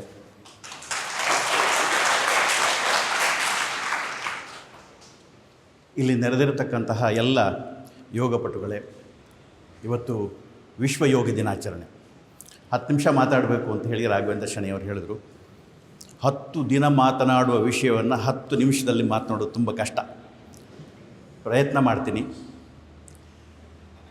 ನೇರವಾಗಿ ವಿಷಯಕ್ಕೆ ಬಂದುಬಿಡ್ತೀನಿ. ಯಾಕೆಂದರೆ ನಾನು ಮೇಷ್ಟ್ರಾಗಿ ಕೆಲಸ ಮಾಡಿದವನು, ಗಂಟೆ ಹೊಡೆಯದೆ ಪಾಠ ನಿಲ್ಲಿಸೋದಿಲ್ಲ. ರಾಘವೇಂದ್ರ ಅನ್ನೋ ಹೆಸರು ಅದ್ಯಾಕೋ ತುಂಬ ಹತ್ತಿರ ಆಗ್ತಾಯಿದೆ. ಮಲ್ಲಾಡಿಹಳ್ಳಿಯ ರಾಘವೇಂದ್ರ ಸ್ವಾಮೀಜಿಗಳ ಆಶ್ರಮದಲ್ಲಿ ಯೋಗವನ್ನು ಕಲ್ತಿದ್ದು 84-85ರಲ್ಲಿ. ನೇರವಾಗಿ ವಿಷಯಕ್ಕೆ ಬರ್ತೀನಿ. ಯೋಗ ಅಂದರೆ ಏನು ಅಂತ ನೋಡಿ. ಭಾರತೀಯ ಪರಂಪರೆಯಲ್ಲಿ ನೀವು ಭಾರತೀಯ ಪರಂಪರೆಯನ್ನು ಅಧ್ಯಯನ ಮಾಡಬೇಕು ಅಂತ ಹೋದರೆ ಯೋಗದ ಹೊರತಾಗಿ ಭಾರತೀಯ ಪರಂಪರೆಯನ್ನು ಅಧ್ಯಯನ ಮಾಡಲಿಕ್ಕೆ ಸಾಧ್ಯವೇ ಇಲ್ಲ. ಪ್ರಪಂಚಕ್ಕೆ ನಾವು ಏನು ಕೊಟ್ಟಿದ್ದೀವಿ, ಪ್ರಪಂಚಕ್ಕೆ ಭಾರತ ಏನು ಕೊಟ್ಟಿದೆ ಅಂತ ಕೇಳಿದರೆ, ಈಗ ಇವ್ರು ಹೇಳಿದ್ರಲ್ಲ, ಏನು ಕೊಟ್ಟಿಲ್ಲ ಅಂತ ನೀವು ಮರುಪ್ರಶ್ನೆಯನ್ನು ಮಾಡಬೇಕು. ಯೋಗ ಭಾರತೀಯ ವ್ಯಕ್ತಿಯ ಒಬ್ಬನ ಹುಟ್ಟಿನಿಂದ ಸಾವಿನವರೆಗೆ ಅನನ್ಯವಾಗಿ ಅವನ ದೇಹದೊಂದಿಗೆ ಮತ್ತು ಜೀವನದೊಂದಿಗೆ ಹೊಂದಿಕೊಂಡು ಬಂದಿದೆ. ಸಂಸ್ಕೃತದಲ್ಲಿ ಯಾವುದೇ ಒಂದು ಪದ ಅದು ಎಲ್ಲಿಂದ ಬಂತು, ಅದರ ಹುಟ್ಟು ಹೇಗೆ ಆಯಿತು ಅಂತ, ಒಂದು ಶಬ್ದದ ಹುಟ್ಟುವಿಕೆಗೆ ವ್ಯುತ್ಪತ್ತಿ ಅಂತ ಕರೀತಾರೆ. ಉತ್ಪತ್ತಿ ಅಲ್ಲ, ವ್ಯುತ್ಪತ್ತಿ ಅಂತ ಕರೀತಾರೆ. ಶಬ್ದದ ಹುಟ್ಟು ಹೇಗೆ ಅಂತ, ಅದಕ್ಕೊಂದು ಮೂಲ ಧಾತು ಅಂತ ಇರ್ತದೆ. ಆ ಮೂಲ ಧಾತುವಿನಿಂದ ಹೇಗೆ ಹುಟ್ಟುಕೊಳ್ತು ಅಂತ. ಹಾಗೆ ಈ ಯೋಗ ಅನ್ನುವಂಥದ್ದು ಶಬ್ದ ಇದೆಯಲ್ಲ, ಆ ಶಬ್ದ ಯುಜ್ ಅನ್ನುವಂತಹ ಒಂದು ಧಾತುವಿನಿಂದ ಹುಟ್ಟಿದೆ ಅಂತ. ಯುಜ್ ಅಂದರೆ ಏನು ಅಂತಂದರೆ ಸೇರಿಸುವುದು ಅಂತ ಅರ್ಥ, ಬಂಧಿಸುವುದು ಅಂತ ಅರ್ಥ. ಹಾಗಿದ್ರೆ ನಾವೆಲ್ಲರೂ ಯೋಗಗಳನ್ನು ಮಾಡ್ತಾ ಇದ್ದೀವಲ್ಲ, ಏನನ್ನು ಸೇರಿಸ್ತಾ ಇದ್ದೀವಿ ಅನ್ನೋದು ಪ್ರಶ್ನೆ. ಭಾರತೀಯ ತತ್ವಶಾಸ್ತ್ರದ ಮೂಲ ಪ್ರಶ್ನೆ ಹುಟ್ಟಿದ್ದು ಎಲ್ಲಿಂದ ಅಂತಂದರೆ ಇಲ್ಲಿಂದನೇ. ಹೇಗೆ ಅಂದರೆ ನೀನು ಯಾರು ಅಂತ. ಬಹಳ ದೊಡ್ಡ ಪ್ರಶ್ನೆ, ಉತ್ತರ ಹುಡುಕಬೇಕಾದದ್ದು ಬಹಳ ದೊಡ್ಡ ಕಷ್ಟದ ಕೆಲಸ ಕೂಡ.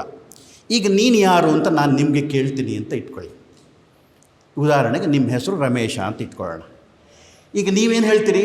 ನನ್ನ ಹೆಸರು ರಮೇಶ ಅಂತೀರಿ. ಆಗ ನಾನು ಹೇಳ್ತೀನಿ, ನೀನು ರಮೇಶ ಅಲ್ಲ. ನೀನು ಹುಟ್ಟಿದ 11 ದಿನಗಳ ನಂತರ ನಿನ್ನ ಅಪ್ಪ ಅಮ್ಮ ನಾಮಕರಣ ಶಾಸ್ತ್ರವನ್ನು ಮಾಡಿ ನಿನಗೆ ಇಟ್ಟ ಹೆಸರು ರಮೇಶ. ಹಾಗಿದ್ದರೆ ನೀನು ಹುಟ್ಟಿದ 11 ದಿನಕ್ಕಿಂತ ಮೊದಲು ನೀನು ಯಾರು?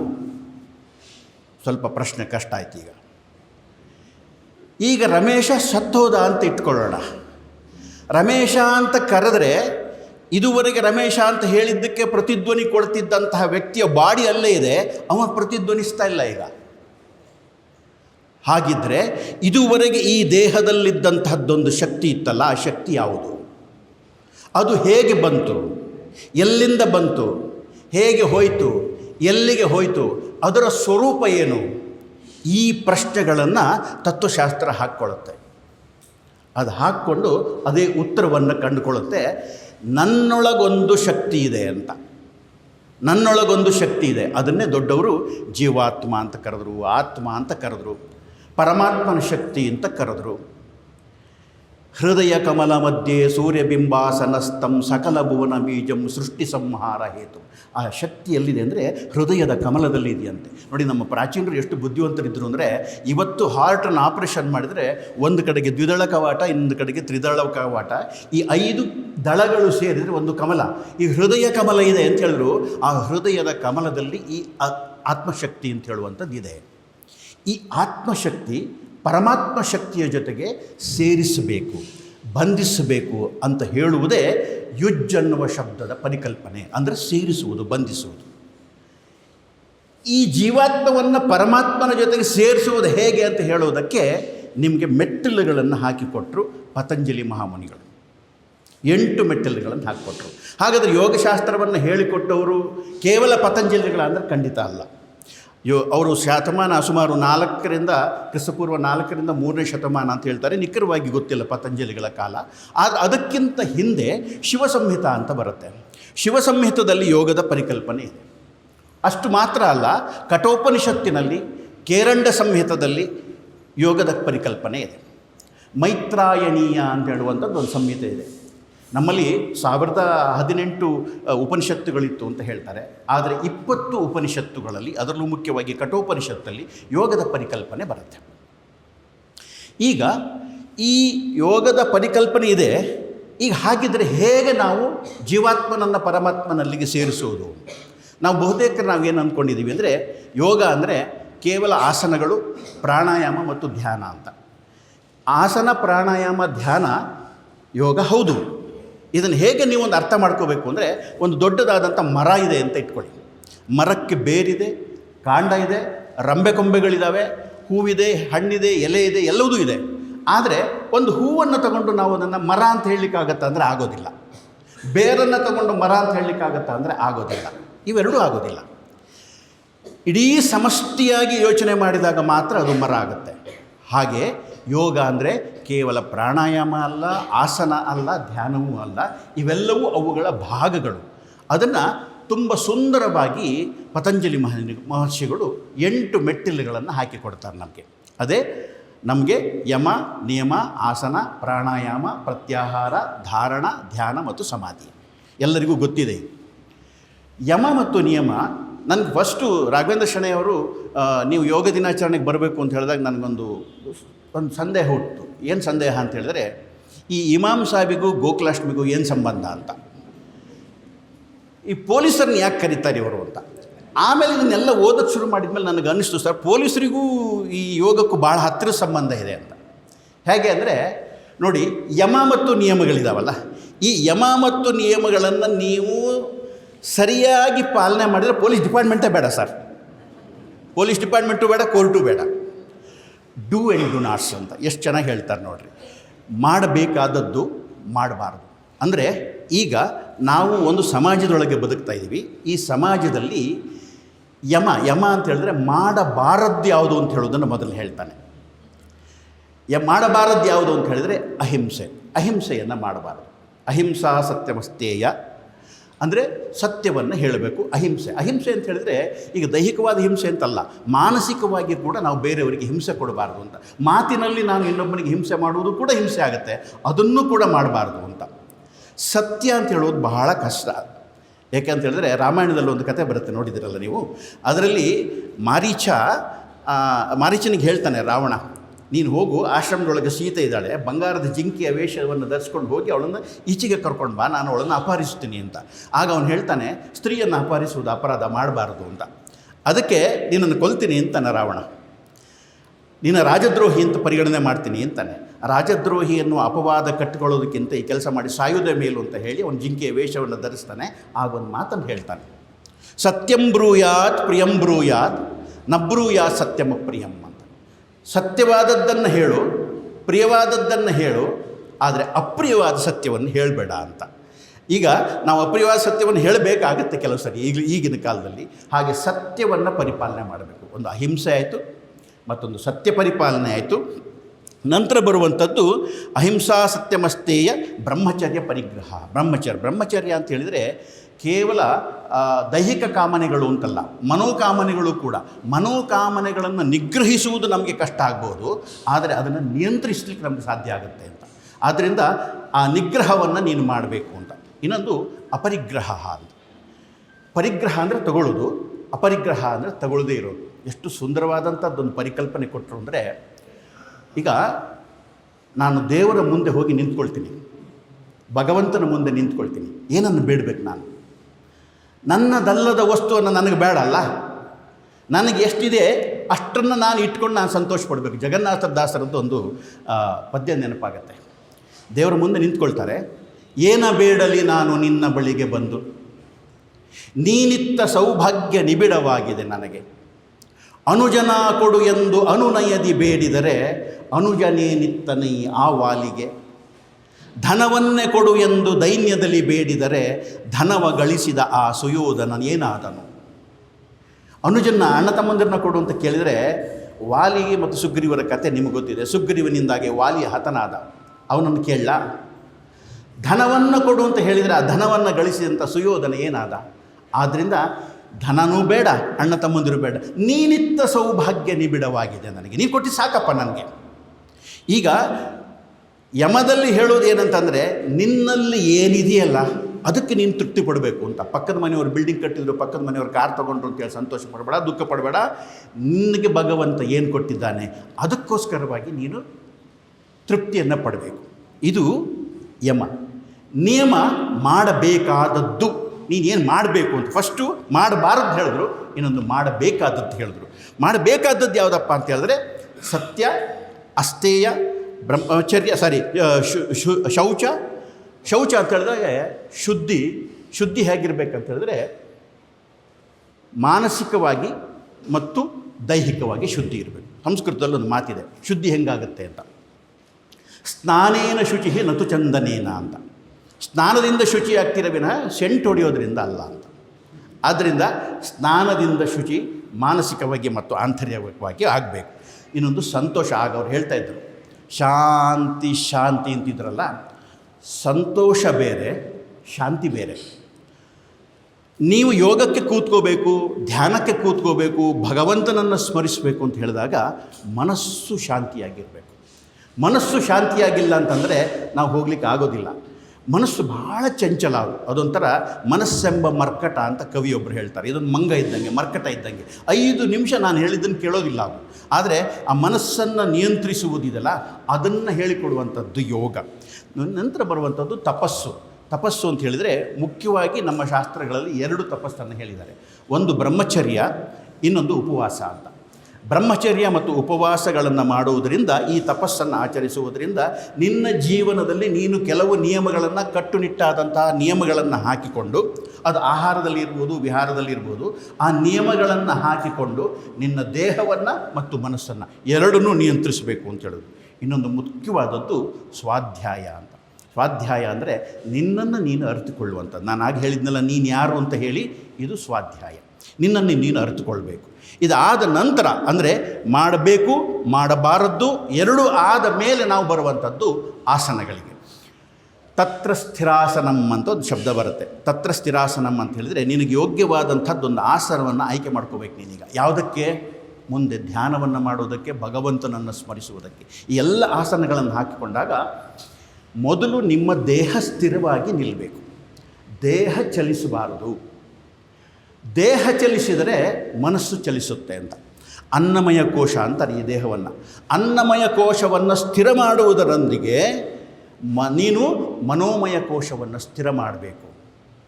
ಅದಕ್ಕೆ ಒಂದು ಸುಂದರವಾದಂಥದ್ದೊಂದು ಶಬ್ದ ಇದೆ. ಭಗವದ್ಗೀತೆಯಲ್ಲಿ ಶ್ರೀಕೃಷ್ಣ ಹೇಳ್ತಾನೆ, ಸಮತ್ವಂ ಯೋಗ ಮುಚ್ಯತೆ ಅಂತ. ಸಮತ್ವಂ ಅಂತ ಹೇಳಿದರೆ ಸಮದೃಷ್ಟಿಯಿಂದ ನೋಡುವಂಥದ್ದು. ಸಮದೃಷ್ಟಿಯಿಂದ ನೋಡುವಂಥದ್ದು ಯಾವುದನ್ನು? ಈಗ ನಿಮ್ಮ ಜೀವನದಲ್ಲಿ ಅನೇಕ ದ್ವಂದ್ವಗಳಿದ್ದಾವೆ. ಯಾವುದು ದ್ವಂದ್ವಗಳು? ಹುಟ್ಟು ಸಾವು, ಲಾಭ ನಷ್ಟ, ನೋವು ನಲಿವು, ಕಷ್ಟ ಸುಖ, ಹಗಲು ರಾತ್ರಿ. ಈ ಥರ ಬದುಕೆ ಒಂದು ರೀತಿಯ ಗೊಂದಲಗಳಿಂದ, ದ್ವಂದ್ವದಿಂದ ಕೂಡಿದೆ. ಈ ದ್ವಂದ್ವಗಳನ್ನು ಸಮದೃಷ್ಟಿಯಿಂದ ನೋಡಬೇಕು ಅಂತ. ಹೇಗೆ ಸಮದೃಷ್ಟಿಯಿಂದ ನೋಡೋದು ಅಂತ ಹೇಳಿದರೆ, ಈಗ ಉದಾಹರಣೆಗೆ ಹಗಲಿದೆ. ಈಗ ನಾವೆಲ್ಲ ಹಗಲಲ್ಲಿದ್ದೀವಿ. ಹಗಲಿದೆ ಅಂತೇಳಿ ನಾವು ಸಂತೋಷ ಪಡೋದಿಲ್ಲ. ರಾತ್ರಿ ಆಗುತ್ತೆ ಅಂಥೇಳಿ ಭಯ ಪಡೋದಿಲ್ಲ. ದೀಪ ಹಚ್ಚುತ್ತೀವಿ ನಾವು. ಇದರ ಹಿಂದೆ ಎಷ್ಟು ಸುಂದರವಾದ ತತ್ವ ಇದೆ ಅಂತ ಹೇಳಿದ್ರೆ, ಹಗಲು ಬಂದಾಗ ಮುಂದೊಂದು ದಿನ ನಿನ್ನ ಜೀವನದಲ್ಲಿ ರಾತ್ರಿ ಬರುತ್ತೆ ಅಂತ ಹೇಳುವ, ಕತ್ತಲು ಬರುತ್ತೆ ಅಂತ ಹೇಳುವ ಎಚ್ಚರ ಇರಬೇಕು. ರಾತ್ರಿ ಬಂದಾಗ ಮುಂದೊಂದು ದಿನ ನನ್ನ ಬದುಕಿನಲ್ಲಿ ಹಗಲು ಬರುತ್ತೆ ಅಂತ ಹೇಳುವಂಥದ್ದೊಂದು ಭರವಸೆ ಇರಬೇಕು. ಒಂದು ಕಡೆಗೆ ಭರವಸೆ, ಇನ್ನೊಂದು ಕಡೆಗೆ ಎಚ್ಚರ. ಈ ಎರಡನ್ನು ಕೂಡಿದಾಗ ಈ ಎಲ್ಲ ಬದುಕನ್ನು ಸಮನ್ವಯ ದೃಷ್ಟಿಯಿಂದ ನೀನು ತಗೊಂಡು ಹೋಗಲಿಕ್ಕೆ ಸಾಧ್ಯ ಆಗುತ್ತೆ ಅಂತ ಹೇಳುವಂಥದ್ದು ಯೋಗದಲ್ಲಿ ಬರುವಂಥದ್ದು. ಇನ್ನೊಂದು ಮುಖ್ಯವಾಗಿ ಬರುವಂಥದ್ದು, ಮತ್ತು ನಾನು ಹೇಳಿದ್ನಲ್ಲ, ನೆಕ್ಸ್ಟ್ ಬರುವಂಥದ್ದು ಪ್ರಾಣಾಯಾಮ. ಪ್ರಾಣ ಅಂದರೆ ಉಸಿರು, ಅದನ್ನು ಆಯಾಮ ಮಾಡೋದು. ಆಯಾಮ ಅಂತಂದರೆ ವಿಸ್ತಾರಗೊಳಿಸುವಂಥದ್ದು. ಆಗ ಹೇಳ್ಕೊಡ್ತಾಯಿದ್ರು, ನಿಧಾನವಾಗಿ ಉಸಿರಿನ ಎಳಿತೀರಿ ಅಂತ ಹೇಳ್ತಾರಲ್ಲ. ಭಗವಂತ ಎಷ್ಟು ಚೆನ್ನಾಗಿ ನಮ್ಮ ದೇಹವನ್ನು ಸೃಷ್ಟಿ ಮಾಡಿದ್ದಾನೆ ಅಂತ ಹೇಳಿದರೆ, ಒಂದು ದಿನಕ್ಕೆ ವೈಜ್ಞಾನಿಕವಾಗಿ ನೀವು 21,600 ಸರಿ ಉಸಿರಾಟ ಮಾಡ್ತೀರಿ. ಶತಮಾನಂ ಭವತಿ ಅಂತ ಹೇಳ್ತಾರಲ್ಲ, ನೀವೇನಾದರೂ 100 ವರ್ಷ ಬದುಕಿಬಿಟ್ರೆ 100 ವರ್ಷದಲ್ಲಿ ನೀವು 78,84,00,000 ಸಲ ಉಸಿರಾಡ್ತೀರ ನೀವು. ಈ ಉಸಿರನ್ನು ನಿಧಾನವಾಗಿ ಮಾಡೋದ್ರಿಂದ ನಿಮ್ಮ ಆಯಸ್ಸು ಜಾಸ್ತಿ ಆಗುತ್ತೆ ಅಂತ. ಅಂದರೆ 21,600 ಸರಿ ಉಸಿರನ್ನು ನೀವು 12 ಗಂಟೆಯಲ್ಲಿ ಮುಗಿಸ್ಬಿಡ್ಬೋದು. ಆದರೆ ಆಗ ನಿಮ್ಮ ದೇಹಕ್ಕೆ 12 ಗಂಟೆಯೊಳಗೆ ಒಂದು ದಿನ ಮುಗಿದೋಗ್ಬಿಡುತ್ತೆ. ಆದ್ದರಿಂದ ಪ್ರಾಣಾಯಾಮ ಅಂತ ಹೇಳಿದರೆ ಉಸಿರಿನ ಮೇಲೆ, ಪ್ರಾಣ ಅಂದರೆ ಉಸಿರು, ಆ ಉಸಿರಿನ ಮೇಲೆ ನಿಮ್ಮ ನಿಯಂತ್ರಣವನ್ನು ಹೇರಬೇಕು. ಆ ಉಸಿರಿನ ಮೇಲೆ ನಿಧಾನವಾಗಿ ನಿಯಂತ್ರಣವನ್ನು ಹೇರ್ತಾ ಮನೋಮಯ ಕೋಶವನ್ನು ನೀವು ಜಾಗೃತಗೊಳಿಸ್ತಾ ಹೋಗಬೇಕು ಅಂತ. ಎಷ್ಟು ಜನ ಹೇಳ್ತಾನೆ ಅಂದರೆ, ಚಲೇ ವಾತೆ ಚಲಂ ಚಿತ್ತಂ ನಿಶ್ಚಲೇ ನಿಶ್ಚಲಂ ಭವೇತ್ ಅಂತ. ಅಂದರೆ ನಿಮ್ಮ ದೇಹ ಚಲಿಸಿದರೆ ಮನಸ್ಸು ಚಲಿಸುತ್ತೆ, ನಿಮ್ಮ ದೇಹ ನಿಶ್ಚಲವಾದರೆ ಮನಸ್ಸು ನಿಶ್ಚಲವಾಗುತ್ತೆ. ಯೋಗದ ಮುಖ್ಯ ಉದ್ದೇಶ ಇರೋದು ಯಾವುದು ಅಂತ ಹೇಳಿದ್ರೆ, ಫಸ್ಟ್ ನಿಮ್ಮ ದೇಹವನ್ನು ಸ್ಥಿರಗೊಳಿಸಬೇಕು. ಅದಕ್ಕೋಸ್ಕರವಾಗಿ ನೀವೆಲ್ಲ ಯೋಗಾಸನಗಳನ್ನು ಮಾಡ್ತಾಯಿದ್ದೀರಿ. ಇದರ ಮುಖಾಂತರ ಮನಸ್ಸನ್ನು ನಿಶ್ಚಲಗೊಳಿಸಬೇಕು. ಮುಂದೆ ಬರುವಂಥದ್ದು ಪ್ರತ್ಯಾಹಾರ ಅಂತ. ಪ್ರತ್ಯಾಹಾರ ಅಂದರೆ withdrawal of the external world ಅಂತ. ಹೊರಗಿನ ಪ್ರಪಂಚದಲ್ಲಿ ಅನೇಕವಾದಂತಹ ವಿಷಯಗಳಿದೆ. ಶಬ್ದ, ಸ್ಪರ್ಶ, ರೂಪ, ರಸಗಂಧಾಹ ಅಂತೆಲ್ಲ ಹೇಳ್ತಾರೆ. ಇವೆಲ್ಲವುದರುಗಳಿಂದ ಪ್ರತ್ಯಾಹಾರ, ಹೊರಕ್ಕೆ ಬರಬೇಕು ನೀನೀಗ. ನಿನ್ನದು ಅಂತ ಹೇಳುವಂಥ ಈ ವಿಷಯದ ಜಗತ್ತೇನಿದೆಯಲ್ಲ, ನಾನು, ನನ್ನ ಕುಟುಂಬ, ಇದೆಲ್ಲ. ಈಗ ನೀವು ಇಲ್ಲಿ ಬಂದಿದ್ದೀರಿ, ಯೋಗಕ್ಕೆ ಕುಳಿತಿದ್ದೀರಿ, ಈಗ ಯೋಚನೆ ಶುರುವಾಗ್ತದೆ, ನಾನು ಮನೆಗೆ ಬೀಗ ಹಾಕಿ ಬಂದಿದ್ದೀನೋ ಇಲ್ವೋ, ನನ್ನ ಮನೆ ಬೀಗದ ಕೀಯನ್ನು ಶೂ ರ್ಯಾಕಲ್ಲಿ ಇಟ್ಟಿದ್ದೆ, ಯಾರಾದರೂ ನೋಡಿ ಕದ್ದು ಬಿಡ್ತಾರೋ ಏನೋ, ಈ ಥರದ್ದೆಲ್ಲ ಯೋಚನೆಗಳು ಶುರುವಾಗ್ತವಲ್ವಾ. ಇದೆಲ್ಲವನ್ನು ಬಿಟ್ಟು ನೀನು ಹೊರಗೆ ಬರೋದಿದೆಯಲ್ಲ, ಅದು ಪ್ರತ್ಯಾಹಾರ ಅಂತ. ನೆಕ್ಸ್ಟ್ ಬರುವಂಥದ್ದು ಧಾರಣ ಅಂತ. ಚಂಚಲವಾದ ಮನಸ್ಸನ್ನು ಒಂದು ವಿಷಯದ ಮೇಲೆ, ಒಂದು ವಸ್ತುವಿನ ಮೇಲೆ ಕೇಂದ್ರೀಕರಣ ಮಾಡಬೇಕು. ಈ ಧಾರಣ ಅಂತ ಹೇಳುವಂಥದ್ದು ಇದೆಯಲ್ಲ, ಇದು ಸಮಾಧಿ ಸ್ಥಿತಿಯ ಮೊದಲ ಮೆಟ್ಟಿಲು. ಇಲ್ಲಿಗೆ ನೀವು ಕೇಂದ್ರೀಕರಿಸಬೇಕು, ಮನಸ್ಸನ್ನು ಕೇಂದ್ರೀಕರಿಸ್ತಾ ಬರಬೇಕು. ಈಗ ನೆಕ್ಸ್ಟ್ ಬರುವಂತಹದ್ದು ಧ್ಯಾನ. ಜ್ಞಾನ ಮಾರ್ಗದ ಪರಮೋಚ್ಚ ಮೆಟ್ಟಿಲು ಧ್ಯಾನ. ನಮ್ಮ ಜೀವಕ್ಕೆ 2 ಥರದ ಬಂಧನಗಳಿದ್ದಾವೆ, ಒಂದು ದುಃಖ, ಮತ್ತೊಂದು ಅಜ್ಞಾನ. ಪ್ರತಿಯೊಬ್ಬ ಮನುಷ್ಯನಿಗೂ ಇದಿದೆ. Every riches have their own sorrows ಅಂತ ವರ್ಡ್ಸ್ವರ್ತ್ ಒಂದು ಕಡೆಗೆ ಬರೀತಾನೆ. ಅಂದರೆ ಏನರ್ಥ ಅಂದರೆ, ನಿಮ್ಮ ದೇಹಕ್ಕೆ ದುಃಖ ಅಂಟಿದೆ, ಬದುಕಿಗೆ ದುಃಖ ಅಂಟಿದೆ, ಈ ದುಃಖದಿಂದ ಹೊರಗೆ ಬಾ. ಅಜ್ಞಾನ ಅಂತೇಳಿ ಒಂದು ತುಂಬಿಕೊಂಡು ಬಿಟ್ಟಿದೆ ನಮ್ಮಲ್ಲಿ, ಈ ಅಜ್ಞಾನದಿಂದ ಹೊರಗೆ ಬರಬೇಕು, ಜ್ಞಾನದ ಕಡೆಗೆ ಹೋಗಬೇಕು. ಜ್ಞಾನ ಅಂದರೆ ಯಾವುದು? ಈ ಸೃಷ್ಟಿ ಹೇಗಾಯಿತು, ಈ ಸೃಷ್ಟಿಯ ಮೂಲ ಏನು, ಈ ಸೃಷ್ಟಿಯ ಮೂಲದ ಕಾರಣಕರ್ತರು ಯಾರು, ನಾನು ಯಾರು, ಎಲ್ಲಿಂದ ಬಂದೆ, ಎಲ್ಲಿಗೆ ಹೋಗ್ತೇವೆ ಅಂತ ಹೇಳುವಂಥದ್ದು ಇದೆಯಲ್ಲ, ಇದು ಜ್ಞಾನ. ಇದು ಈ ಜ್ಞಾನವನ್ನು ಪಡೆದಾಗಲೇ ಮೋಕ್ಷ ಆಗುತ್ತೆ ಅಂತ. ಅದಕ್ಕೋಸ್ಕರವಾಗಿ ನಾವು ಧ್ಯಾನ ಮಾಡಲಿಕ್ಕೆ ಪ್ರಾರಂಭ ಮಾಡ್ತೀವಿ. ಧ್ಯಾನಕ್ಕೆ ಕುಳಿತಾಗ ನಿಮ್ಗೆ ಯಾವುದೋ ಒಂದು ವಸ್ತುವನ್ನು ಬಿಂಬಿಸ್ಕೊಳ್ಳಿ ಅಂತ ಹೇಳ್ತಾರೆ. ಮೂಲತಃ ನೀವು ಯಾವುದೇ ಗ್ರಂಥವನ್ನು ಓದಿದರೂ ಕೂಡ, ಯಾವುದೇ ಧರ್ಮ ಗ್ರಂಥವನ್ನು ಓದಿದರೂ ಕೂಡ ದೇವರಿಗೊಂದು ಸ್ವರೂಪ ಇಲ್ಲ.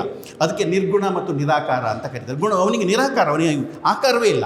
ಆಕಾರ ಇಲ್ಲದಾಗ ಒಂದು ವಸ್ತುವನ್ನು ಪರಿಕಲ್ಪನೆ ಮಾಡ್ಕೊ ನೀನು ಅಂತ ಹೇಳಿದ್ರೆ ತುಂಬ ಕಷ್ಟ ಆಗುತ್ತೆ. ಈಗ ಗಾಳಿಯನ್ನು ಪರಿಕಲ್ಪನೆ ಮಾಡು ಅಂದರೆ ಹೇಗೆ ಪರಿಕಲ್ಪನೆ ಮಾಡೋದು? ಗಾಳಿಯನ್ನು ಪರಿಕಲ್ಪನೆ ಮಾಡಲಿಕ್ಕೆ ಆಗೋದಿಲ್ಲ. ಅದಕ್ಕೋಸ್ಕರ ಏನು ಮಾಡೋದು, ಒಂದು ಪ್ರಭಾವನಾಂಗ ಅಂತ ಮಾಡ್ತಾರೆ.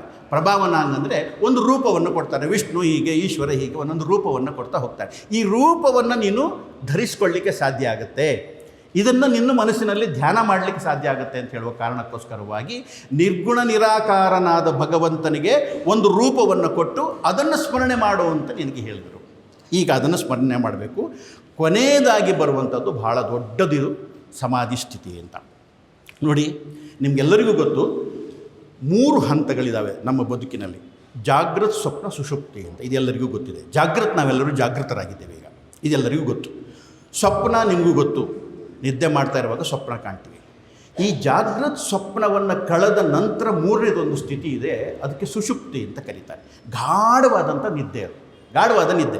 ಗಾಢವಾದ ನಿದ್ದೆ ನಿಮಗೆ ಬೇಕು, ಇಲ್ಲಾಂದರೆ ಬೆಳಿಗ್ಗೆ ಎದ್ದು ನೀವು ಕೆಲಸ ಮಾಡೋಕ್ಕಾಗೋದಿಲ್ಲ. ಆದರೆ ಈ 3 ಸ್ಥಿತಿಗಳನ್ನು ಹೊರತುಪಡಿಸಿ 4ನೇದೊಂದು ಸ್ಥಿತಿ ಇದೆ, ಅದೇ ಸಮಾಧಿ. ಸಮಾಧಿ ಸ್ಥಿತಿ ನೀನು ಭಗವಂತನ ಜೊತೆಗೆ ವಿಲೀನ ಆಗುವಂಥದ್ದೊಂದು ಸ್ಥಿತಿ. ಅದು ನೀನು ಭಗವಂತನ ಜೊತೆಗೆ ಹೋಗಬೇಕು. ನಾನು ಆಗ ಹೇಳಿದ್ನಲ್ಲ, ಅದಕ್ಕೇನು ಹೇಳ್ತಾನೆ ಅಂದರೆ ಜ್ಞಾನಪೂರ್ವೋ ವಿಯೋಗ ಅಂತ. ಅಂದರೆ ಈ ವಿಯೋಗ ಯಾವುದರಿಂದ ಆಗಬೇಕು ಅಂತ ಹೇಳಿದರೆ, ನಿನಗೆ ಅಜ್ಞಾನ ಇದೆಯಲ್ಲ, ಅಜ್ಞಾನದಿಂದ ನೀನು ಹೊರಗೆ ಬರಬೇಕು. ಅಜ್ಞಾನ ಸಹದೇಹಿನ ಅಂತ, ಈ ದೇಹದೊಳಗೆ ಅಜ್ಞಾನ ತುಂಬಿಕೊಂಡಿದೆ, ಅಜ್ಞಾನದಿಂದ ನೀನು ಹೊರಗೆ ಬರಬೇಕು. ಸ ಮುಕ್ತಿ. ಈಗ ಮುಕ್ತಿ ಯಾವುದರಿಂದ ಮುಕ್ತಿ? ನಿನ್ನ ಈ ಅಜ್ಞಾನದಿಂದ ಮುಕ್ತಿಯಾಗಬೇಕು. ಮುಕ್ತಿಯಾಗಿ ಏನು ಮಾಡಬೇಕು?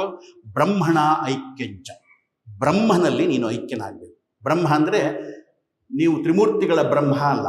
ಬ್ರಹ್ಮ ಅಂತ ಹೇಳಿದರೆ ಇಡೀ ಬ್ರಹ್ಮಾಂಡವನ್ನು ನಿಯಂತ್ರಿಸುವಂಥ ಒಂದು ಶಕ್ತಿ ಇದೆಯಲ್ಲ, ಅದಕ್ಕೆ ನಾವು ಬ್ರಹ್ಮ ಅಥವಾ ಬ್ರಹ್ಮನ್ ಅಂತ ಕರಿತೀವಿ.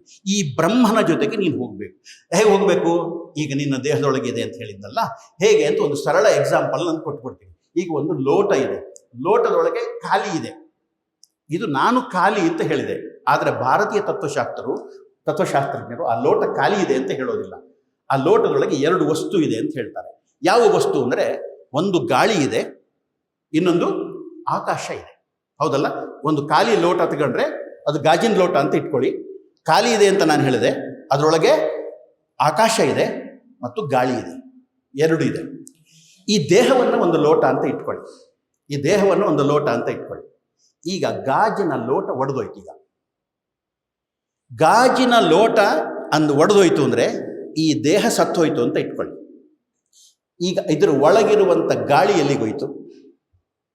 ಹೊರಗಿನ ಗಾಳಿಯ ಜೊತೆಗೆ ವಿಲೀನ ಆಯಿತು. ಈ ಲೋಟದೊಳಗಿರುವಂಥ ಆಕಾಶ ಎಲ್ಲಿಗೋಯ್ತು? ಈ ಲೋಟದಲ್ಲಿರುವಂಥ ಆಕಾಶ ಈ ಹೊರಗಿನ ಆಕಾಶದ ಜೊತೆಗೆ ವಿಲೀನ ಆಯಿತು. ಹಾಗೆ ನೀನು ಜೀವಾತ್ಮ ಪರಮಾತ್ಮ ಅಂದರೆ, ಪರಮ ಅಂದರೆ ದೊಡ್ಡದು ಅಂತ, ದೊಡ್ಡದಾಗಿರುವಂಥ ಆತ್ಮದ ಜೊತೆಗೆ ವಿಲೀನ ಆಗೋದಿದೆಯಲ್ಲ, ಅದೇ ಯೋಗ. ಜೀವಾತ್ಮ ಪರಮಾತ್ಮನೊಂದಿಗೆ ವಿಲೀನ ಆಗುವುದು ಅಂತ 3 ಭಾಗವನ್ನು ಮಾಡ್ತಾರೆ. ಭಗವಂತನ ಹತ್ರ ಹೋಗ್ಬೇಕಾದ್ರೆ 3 ಭಾಗ ಮಾಡ್ತಾರೆ. ಒಂದು ಕರ್ಮಯೋಗ, ಒಂದು ಜ್ಞಾನಯೋಗ, ಇನ್ನೊಂದು ಭಕ್ತಿ ಯೋಗ ಅಂತ 3 ಮಾಡ್ತಾರೆ. ಯಮನಿಯಮ ಆಸನಗಳಿದೆಯಲ್ಲ, ಇವೆಲ್ಲವೂ ಕರ್ಮಯೋಗಗಳು.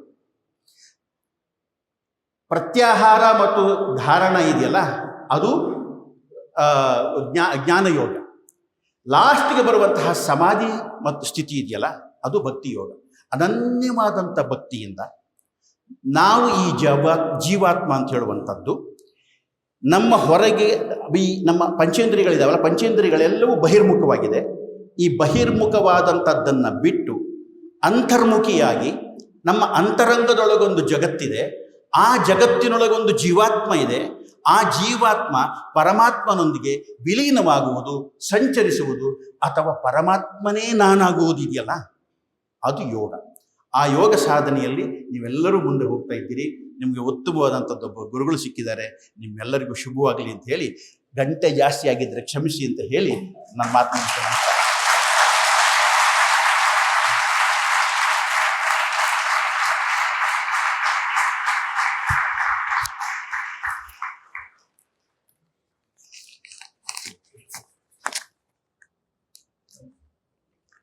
ನಾನೇನು ಅದ್ರ ಬಗ್ಗೆ ಹೇಳಲ್ಲ, ನಿಮ್ಮ ಚಪ್ಪಾಳೆನೇ ಹೇಳುತ್ತೆ. ಅಷ್ಟಾಂಗ ಯೋಗದ ಬಗ್ಗೆ ಸರಳವಾಗಿ, ಸುಂದರವಾಗಿ, ಅದ್ಭುತವಾಗಿ, ಮನಮುಟ್ಟುವಂತೆ ಅವರು ನಮಗೆ ತಿಳಿಸ್ಕೊಟ್ಟಿದ್ದಾರೆ. ಡಾಕ್ಟರ್ ಎಚ್.ಎನ್. ವೆಂಕಟೇಶ್ ಪ್ರಸನ್ನ ಅವರಿಗೆ ಧನ್ಯವಾದಗಳು. ಈಗ ವೇದಿಕೆ ಮೇಲೆ ಇನ್ನೊಬ್ರು ಉಪಸ್ಥಿತರಿದ್ದಾರೆ, ನಮಗೆಲ್ಲರಿಗೂ ಬಹಳ ಚಿರಪರಿಚಿತರು. ನಾಗರಾಜ್ ಅವರು, ಜಯನಗರದ ಭೈರಸಂದ ವಾರ್ಡನ್ನಿನ ಕಾರ್ಪೊರೇಟರ್. ನಮ್ಮ ಜೊತೆಗೆ ಅವರದು ಸುಮಾರು 15 ವರ್ಷಗಳು ಹೆಚ್ಚಿನ ಒಡನಾಟ, ಸಂಬಂಧ. ಇಲ್ಲಿ ನಾವು ನಿತ್ಯ ಯೋಗ ಕ್ಲಾಸ್ ಮಾಡ್ತೀವಿ. ಈ BBMP ಹಾಲಿನಲ್ಲಿ ನಾವು ಯೋಗ ಕ್ಲಾಸ್ ಮಾಡಲಿಕ್ಕೆ ಅವಕಾಶ ಕೊಟ್ಟಿರೋದಕ್ಕೆ ಹಿಂದಿರ್ತಕ್ಕಂಥ ಒಂದು ಪ್ರೇರಣೆ, ಕಾರಣವೂ ಕೂಡ ಅವರು ಕೂಡ ಇವತ್ತು ನಮ್ಮ ಜೊತೆಗೆ ಬಂದಿದ್ದಾರೆ. ಅವರಿಗೂ ಸ್ವಾಗತವನ್ನು ಕೊಡ್ತಾ ಇದ್ದೇನೆ.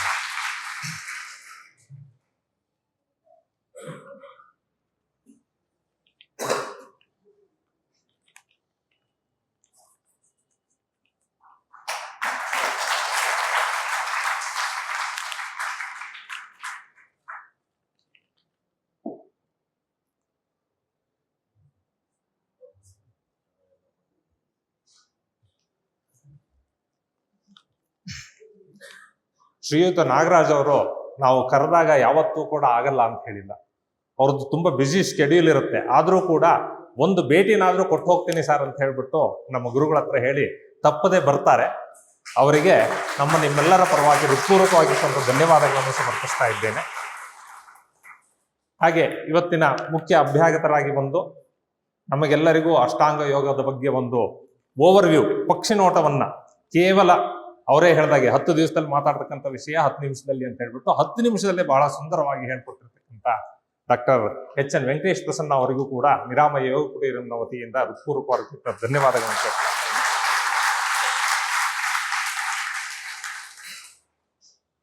ಈ ಹಾಲ್ ಇಲ್ಲಿ ನಾವು ಯೋಗ ಕ್ಲಾಸ್ ಮಾಡ್ತೀವಿ, ಇದು BBMPಗೆ ಸಂಬಂಧಪಟ್ಟಿದ್ದು. ಹಾಗಾಗಿ BBMPಯ ಆಡಳಿತ ವರ್ಗ ಮತ್ತು ಸಿಬ್ಬಂದಿ ವರ್ಗಕ್ಕೂ ಕೂಡ ಧನ್ಯವಾದಗಳು.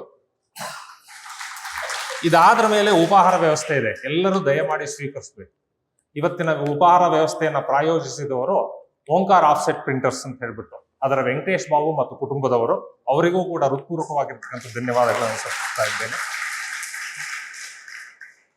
ಊಟ ಆದ್ರ ಮೇಲೆ, ಅಂದ್ರೆ ತಿಂಡಿ ಆದ್ರ ಮೇಲೆ, ಊಟದಷ್ಟೇ ತಿಂಡಿ ಅಂತ ಹೇಳಿ, ತಿಂಡಿ ಆದ್ರ ಮೇಲೆ ಕ್ಯಾಪ್ಸ್ ಫೌಂಡೇಶನ್ ಕಾರ್ಯಕರ್ತರಿದ್ದಾರೆ. ಅವರು ನಿಮಗೆ ಒಂದು ಬ್ಯಾಗ್ ಕೊಡ್ತಾರೆ.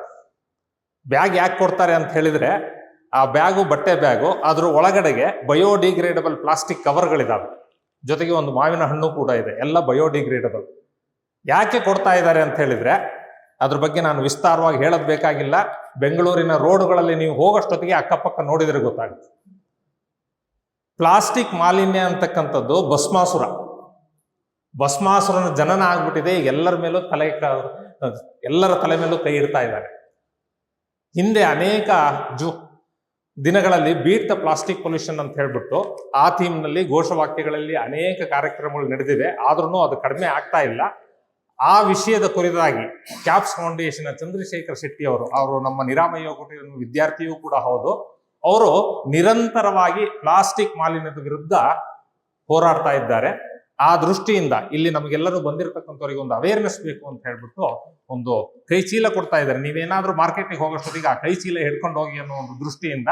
ಆಮೇಲೆ ಬಯೋಡಿಗ್ರೇಡಬಲ್ ಪ್ಲಾಸ್ಟಿಕ್ ಕವರ್ಸ್ ಇದೆ. ಅಂದ್ರೆ ಪ್ಲಾಸ್ಟಿಕ್ ಆಲ್ಟರ್ನೇಟಿವ್ ಇಲ್ಲ ಅಂತ ನಾವೇನು ಯೋಚನೆ ಮಾಡೋದು ಬೇಡ. ಆಲ್ಟರ್ನೇಟಿವ್ಸ್ ಇದೆ, ಅದನ್ನ ನಾವು ಹೇಗೆ ಮುಂದಕ್ಕೆ ತಗೊಂಡು ಹೋಗ್ಬೇಕು ಅನ್ನೋದನ್ನ ಯೋಚನೆ ಮಾಡಬೇಕು ಅನ್ನೋ ದೃಷ್ಟಿಯಿಂದ ಒಂದು ಸಾಂಕೇತಿಕವಾಗಿ ಅದನ್ನು ನಿಮಗೆ ಕೊಡ್ತಾ ಇದ್ದಾರೆ. ಅವರಿಗೂ ಕೂಡ ಹೃತ್ಪೂರ್ವಕವಾಗಿರ್ತಕ್ಕಂಥ ಧನ್ಯವಾದಗಳನ್ನು ತಿಳಿಸ್ತಾ ಇದ್ದೇನೆ. ನಾವೇನೋ ಇಲ್ಲಿ ತಿಂಡಿ ತಿಂದ್ಬಿಡ್ತೀವಿ, ಮನೆಗೆ ಹೋದ ಕೂಡಲೇ ಏನಾಯ್ತು, ಏನ್ ತಿಂಡಿ ತಿಂದಿ ಅಂತ ಮನೆಯವರೆಲ್ಲರೂ ಕೇಳ್ತಾರೆ. ಹಾಗಾಗಿ ಒಂದು ಪ್ರಸಾದದ ಸಿಹಿ ಪ್ರಸಾದದ ಒಂದು ಪೊಟ್ಟಣ ಬೇರೆ ಇದೆ. ಅದನ್ನ ಪ್ರಾಯೋಜಿಸಿದವರು ನಮ್ಮ ವಿದ್ಯಾರ್ಥಿ ಭವನದ ಅರುಣ್ ಅಡಿಗ ಮತ್ತು ಕುಟುಂಬದವರು ಮತ್ತು ಪ್ರಕಾಶ್ ಗೀರ ಮತ್ತು ಕುಟುಂಬದವರು. ಅವರಿಗೂ ಕೂಡ ಹೃತ್ಪೂರ್ವಕವಾಗಿ ಧನ್ಯವಾದಗಳನ್ನು ತಿಳಿಸ್ತಾ ಇದ್ದೇನೆ.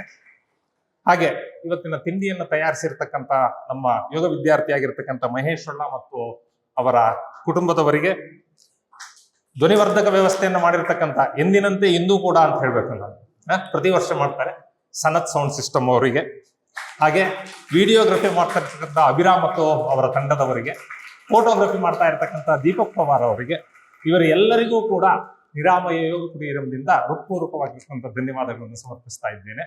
ಅದರ ಜೊತೆಗೆ ನಾನು ಹೆಸರಿಡದೆ ಬಿಟ್ಟೋಗಿರ್ತಕ್ಕಂಥದ್ದು, ಪ್ರತ್ಯಕ್ಷವಾಗಿ ಪರೋಕ್ಷವಾಗಿ ಈ ಒಂದು ಕಾರ್ಯಕ್ರಮಕ್ಕೆ ಯಾರ್ಯಾರು ಸಹಕಾರವನ್ನು ನೀಡಿದ್ದೀರಿ ಅವರೆಲ್ಲರಿಗೂ ಕೂಡ ನಿರಾಮಯ ಯೋಗ ಕುಟೀರಂನಿಂದ ಹೃತ್ಪೂರ್ವಕವಾಗಿರ್ತಕ್ಕಂಥ ಧನ್ಯವಾದಗಳನ್ನು ಸಮರ್ಪಿಸುತ್ತಾ ಇವತ್ತಿನ ಈ ಸಭಾ ಕಾರ್ಯಕ್ರಮವನ್ನು ಮುಗಿಸ್ತಾ ಇದ್ದೇವೆ.